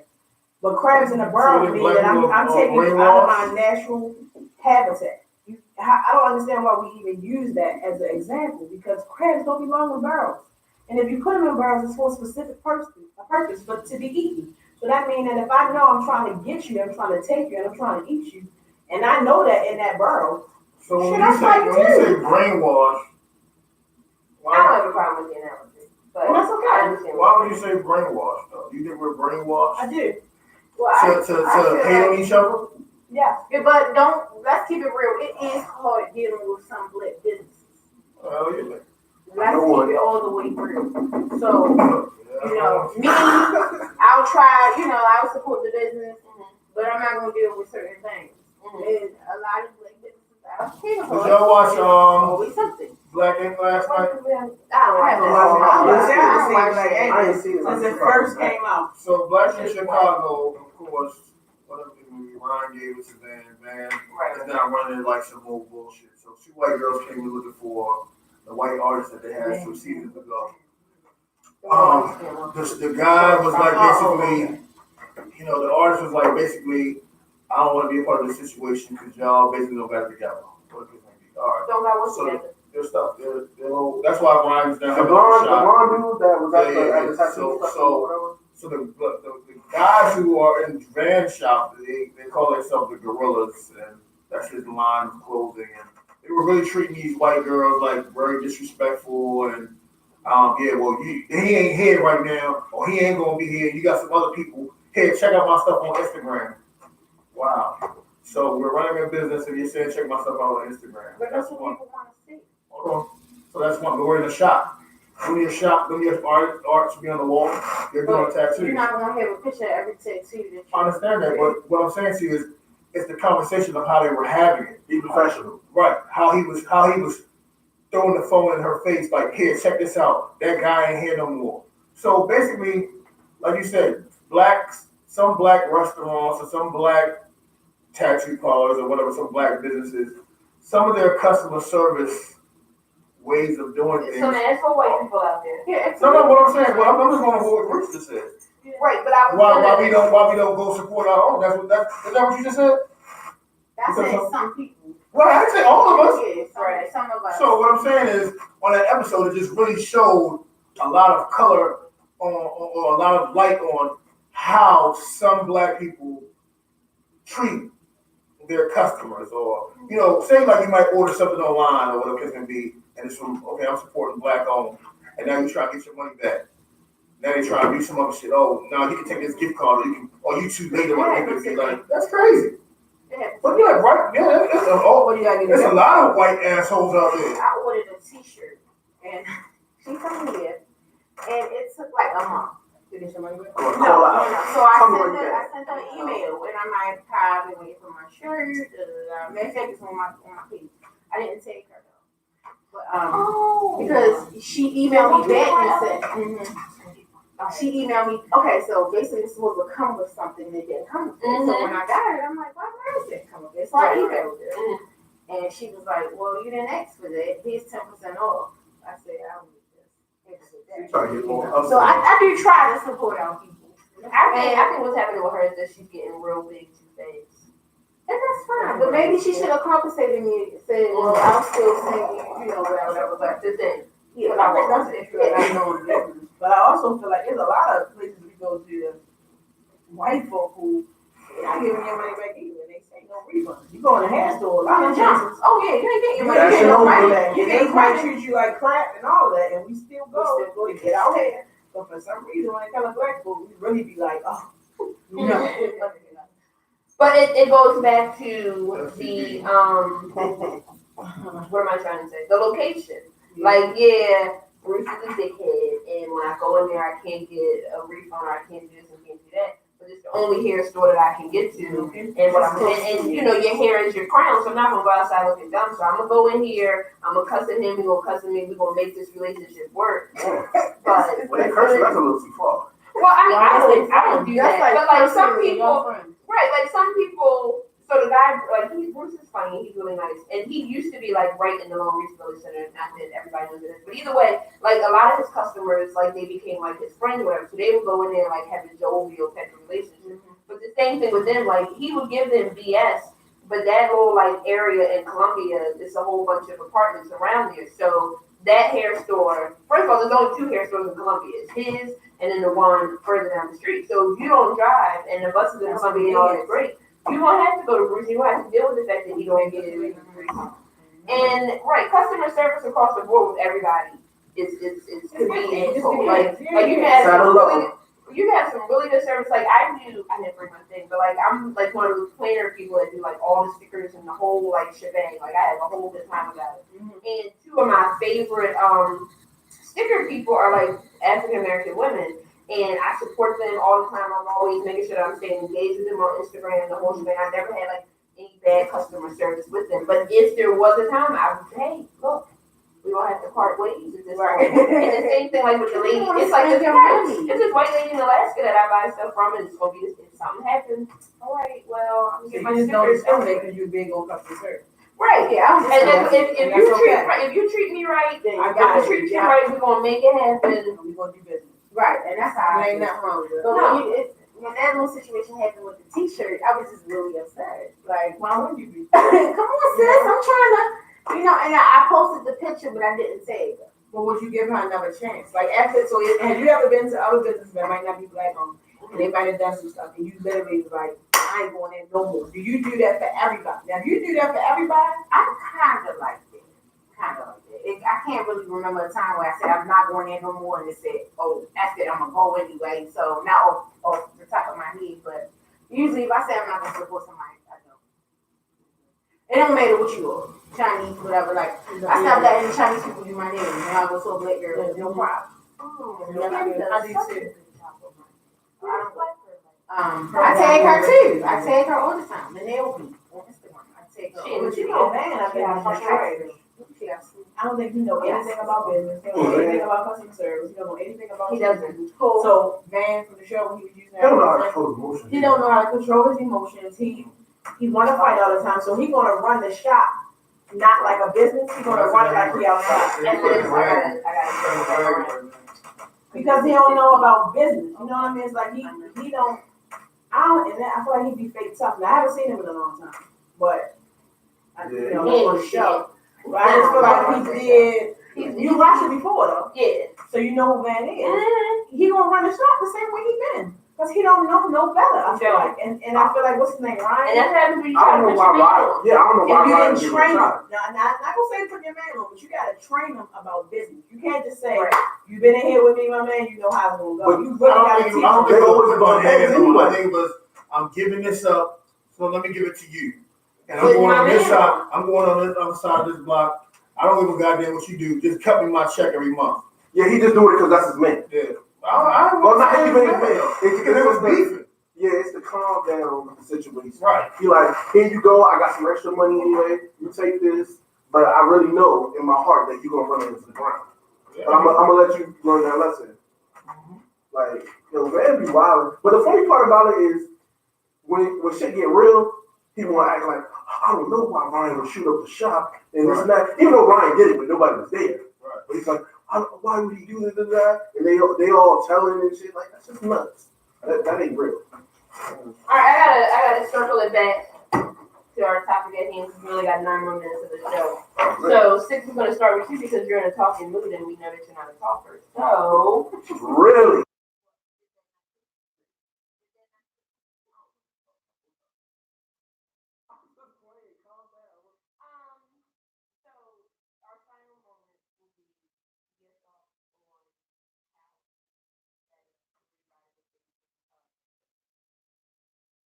To be honest, I don't really have an opinion on that. I mean, a lot of people try, a lot of people have failed. It's hard dealing with people, period. You don't know what the next move is. If they really gonna take care of your shit. So, I don't have the answer for that. I do apologize. I mean, it's your opinion. That's fine. You don't. There's no right or wrong answer. I understand. Reese, your turn. What is the best way to What is the best way to revitalize the hood without the harsh displacement of the current residents? And so we all can come together and figure it out. And one, it's just going to continue to happen. So 30 years from now, another area is going to look totally different. You know, they're working on that now. So we're going to have to all come together. It's not going to happen. Like, we living in that world. You want to go next or last? I want to hear Hutch's question answered. Okay. Let's hear this. Kiana. Sorry, y'all. I'm with child, so. Oh, congrats. A baby bottle. November So the final question of the evening is, what do you think is the best way to revitalize the hood? With keeping in mind the current residents, the economic standpoint, bringing back money into that actual area, what would be the most harmonious way to do it? Revitalize, somehow get black folks to buy into the fact that we spend the most money. So we could really pull money together to do whatever we want to do. And it might have to start off small. Can't be on a large scale. But if we start off small and you lead by example, it'll eventually grow. But it starts with us. Absolutely. What we got? I'm gonna go none with you because we need everyone. So while I was researching and getting ready for this topic, I came over a couple of different ways in which revitalization without gentrification may or may not work. So there was an area in Cincinnati that they cleaned up and built up, and they found ways to keep the same people still within the neighborhood. But they had cleaned up this alleyway, and the city started turning it the city started turning it into a beer garden. You know, like a beer, like you come on the weekends and they had like different breweries and stuff there, whatever. And what the neighborhood saw is that the people that were coming in didn't live in that neighborhood. And so they just did all this work to clean up their neighborhood and not be displaced. And now y'all bringing these people in, and you know now they're gonna want to live here. So they had a community meeting and discussed how this wasn't working for them in their community. And the developers agreed, and they stopped having the beer gardens there. It didn't stop the revitalization of the community; it's still working well. But between the community and the developers, they came to an understanding that we need to figure out how to work together. In addition to that, as a suburban resident, I do feel as though there are times in which revitalization also hurts those that live in the suburbs. Like, yes, you can afford the $3,000 property tax, but when Miss So and So, who had an acre behind you, when she dies and her family can't take that over, and a developer comes and builds 6 single-family homes, that now takes down your property value. So developers, in the same way that they are hurting the urban environments, they can also hurt the suburban environments, and it just goes back to making sure that everyone's working together. I feel like the best way to have revitalization without gentrification is to ensure that these people that are working on the 20-year plan to make over by John Hopkins or by Drew Hill or Jessup, Maryland, to make these places new and improved or better or revitalized, whatever it is, there needs to be town hall meetings and conversations with the people that live there to understand what is needed and what isn't needed and what would be the best way to help this community. Because if the community there, if 90% of the people in that community is on some type of public assistance, Whole Foods is not the answer. They don't need a Whole Foods. Whole Foods is high as shit. They can go ahead and get them a White's. Whites can be just as good and just as nice, but you just need to understand what you're taking over before you take it over. That's a good answer. That's what I got. That's my research I did this afternoon. Thanks. Whoa! Oh, here we go. The man himself. The guy who's gonna let everybody know what it is and how he is. Get your scream on, brother. I ain't gonna split. I feel like gentrification is wet, but I like revitalization. I also feel like fair is fair. Right now, they're putting the people of Gilmore Homes out, knocking down the high rises and making the open lot. They don't have no plan for it right now. They say they want to make it seem like it's not an open drug market and I can see through the project. But like I said, fair is fair. If I'm gonna knock down your house, I should have somewhere in place already for you to go. That you don't have to go to Columbia or Silver Spring or Hawaii because you got a voucher. Also, when we are doing this revitalization or what they say gentrification, they don't think about the younger folks of our community. They don't think about when they get put out and they don't have nowhere to go, now what for them? So I just feel like if you're going to knock something down, you should have something already in place for the people to go to. That's really it. I mean, as far as buying back the block, I think we need more knowledge on that. And we need to be able to say, okay, we bought back the block, now what? What are we going to do with it? Just like in the Upper Park Heights areas where the Jewish people, they got their own blocks, their own schools, their own everything, their own stores, everything. We need to be able to have that too. Other than that, I don't know. It's hard. It's hard to see neighborhoods get torn down in the black community and nothing is being done for the black community.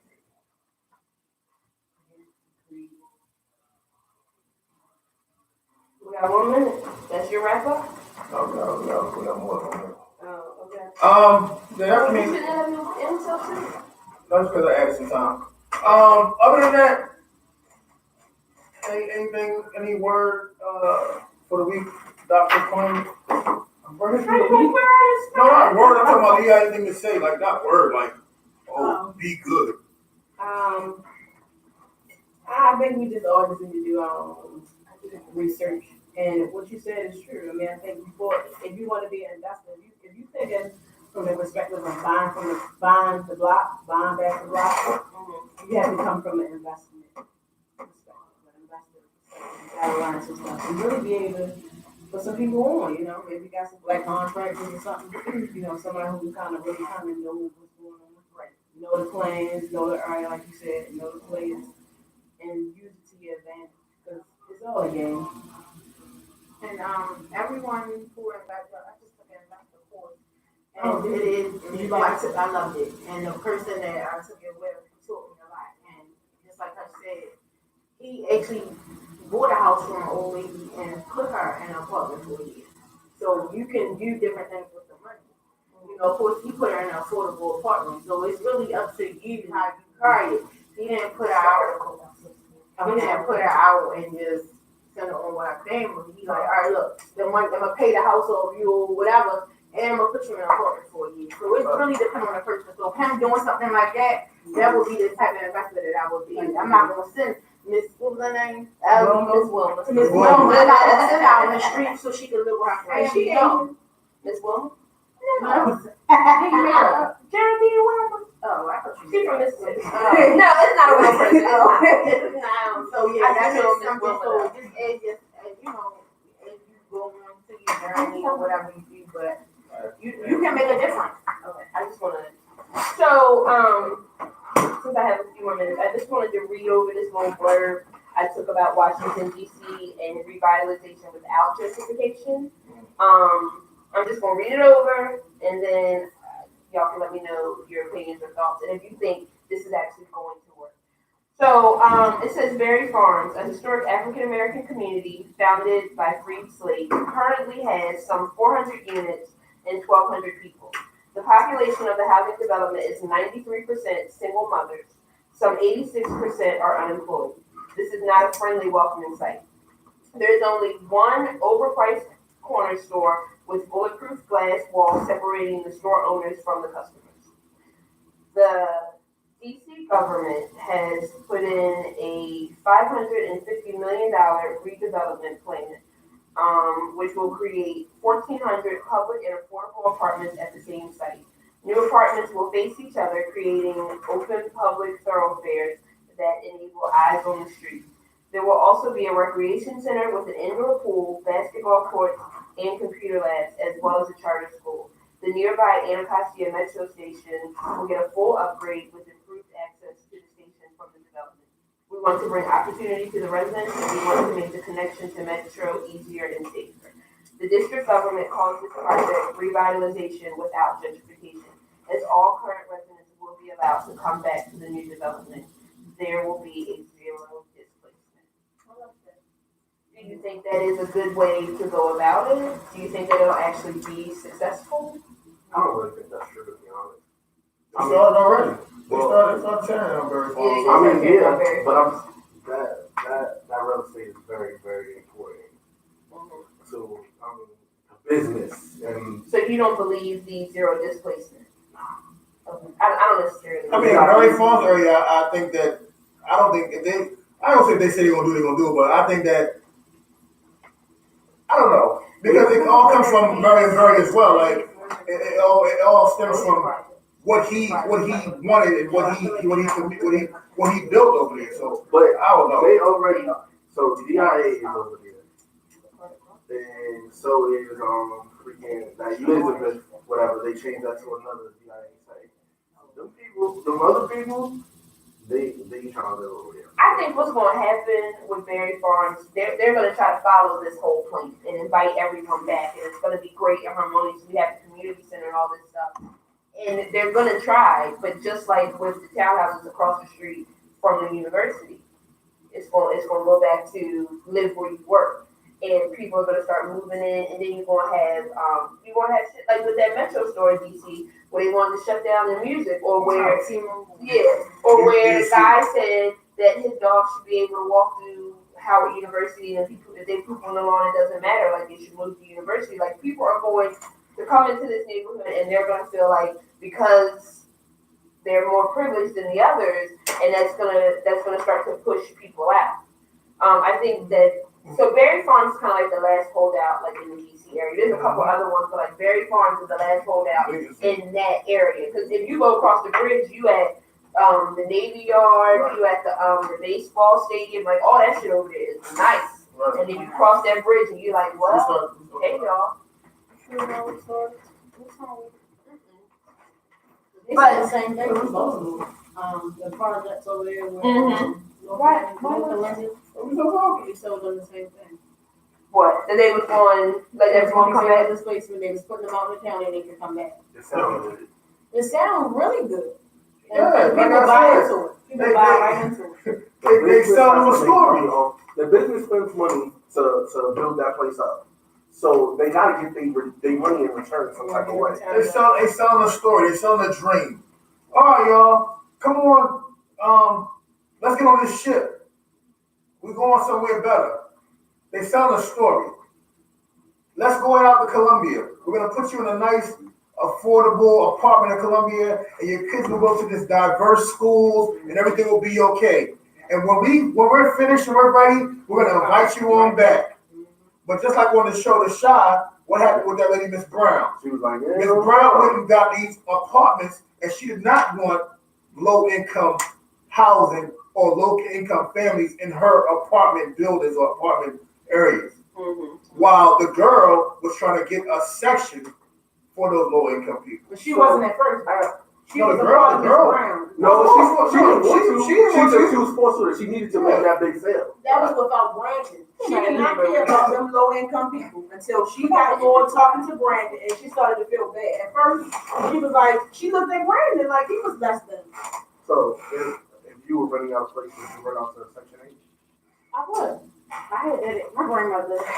Cool. That's it. I would have to That have is empty. one maybe Section 8 and one just. What happens if they So- Well, they do help pay. I don't Section think 8 do give you. they do. I don't think the problem with renting to Section 8 is necessarily the resident, is dealing with the government and not getting your stuff the right time. Like I remember when I was in school. Well, yeah, I mean the residents. It can tell What you about how in the never streets? learn. But like I remember when I was in school and Aaron was going to daycare and I was getting like daycare vouchers. Like I remember my lady would say like they actually haven't paid me in like a month, and I'd be like I'm sorry, I gave you the $5 a week that I'm responsible for, and so like she wouldn't let him come for like 2 weeks because she was like I'm not getting her money. She had to pay her rent. I mean, we physically had to go to social service, look this shower, and come every day. I didn't get paid. Like, it's a mess. It is. But the thing for me with that, that's all about partnership. Because I know some places, if you go in, certain social service places, you get that point person, you don't have to deal with it. Right, exactly. That's just a basic. And then sometimes it's the parents too. Not saying it was you. Yeah, I know what you The mean. parents gonna be up on their paperwork. I wasn't. Shit, I was 20. I was in college. I was just trying at this time. But My they mother made me do, bring it in. after you get everything straight, you do get your money. Yeah. You do. But that's like in Howard County. Like anytime a new developer like builds an apartment complex, 10% of those apartments have to be available to low-income households. But they don't advertise that. So you have to go to the Howard County government site and then click on the link, and then you find out the list of complexes that offer it, and then you have to call There was a them. lawsuit up there. You have to call them and see if they're available. And the same thing, like when they build like single-family homes and townhouses, at least I think 5 or 10% of those single-family homes have to also be affordable. So even though like the townhouses are costing $600,000, 5% of them have to go at like the standard rate of like $250 or $300. But you got to be put into a lottery, and then you get more points if you work for the Howard County school system, the government, Is that or you your or firefighter. that's something else?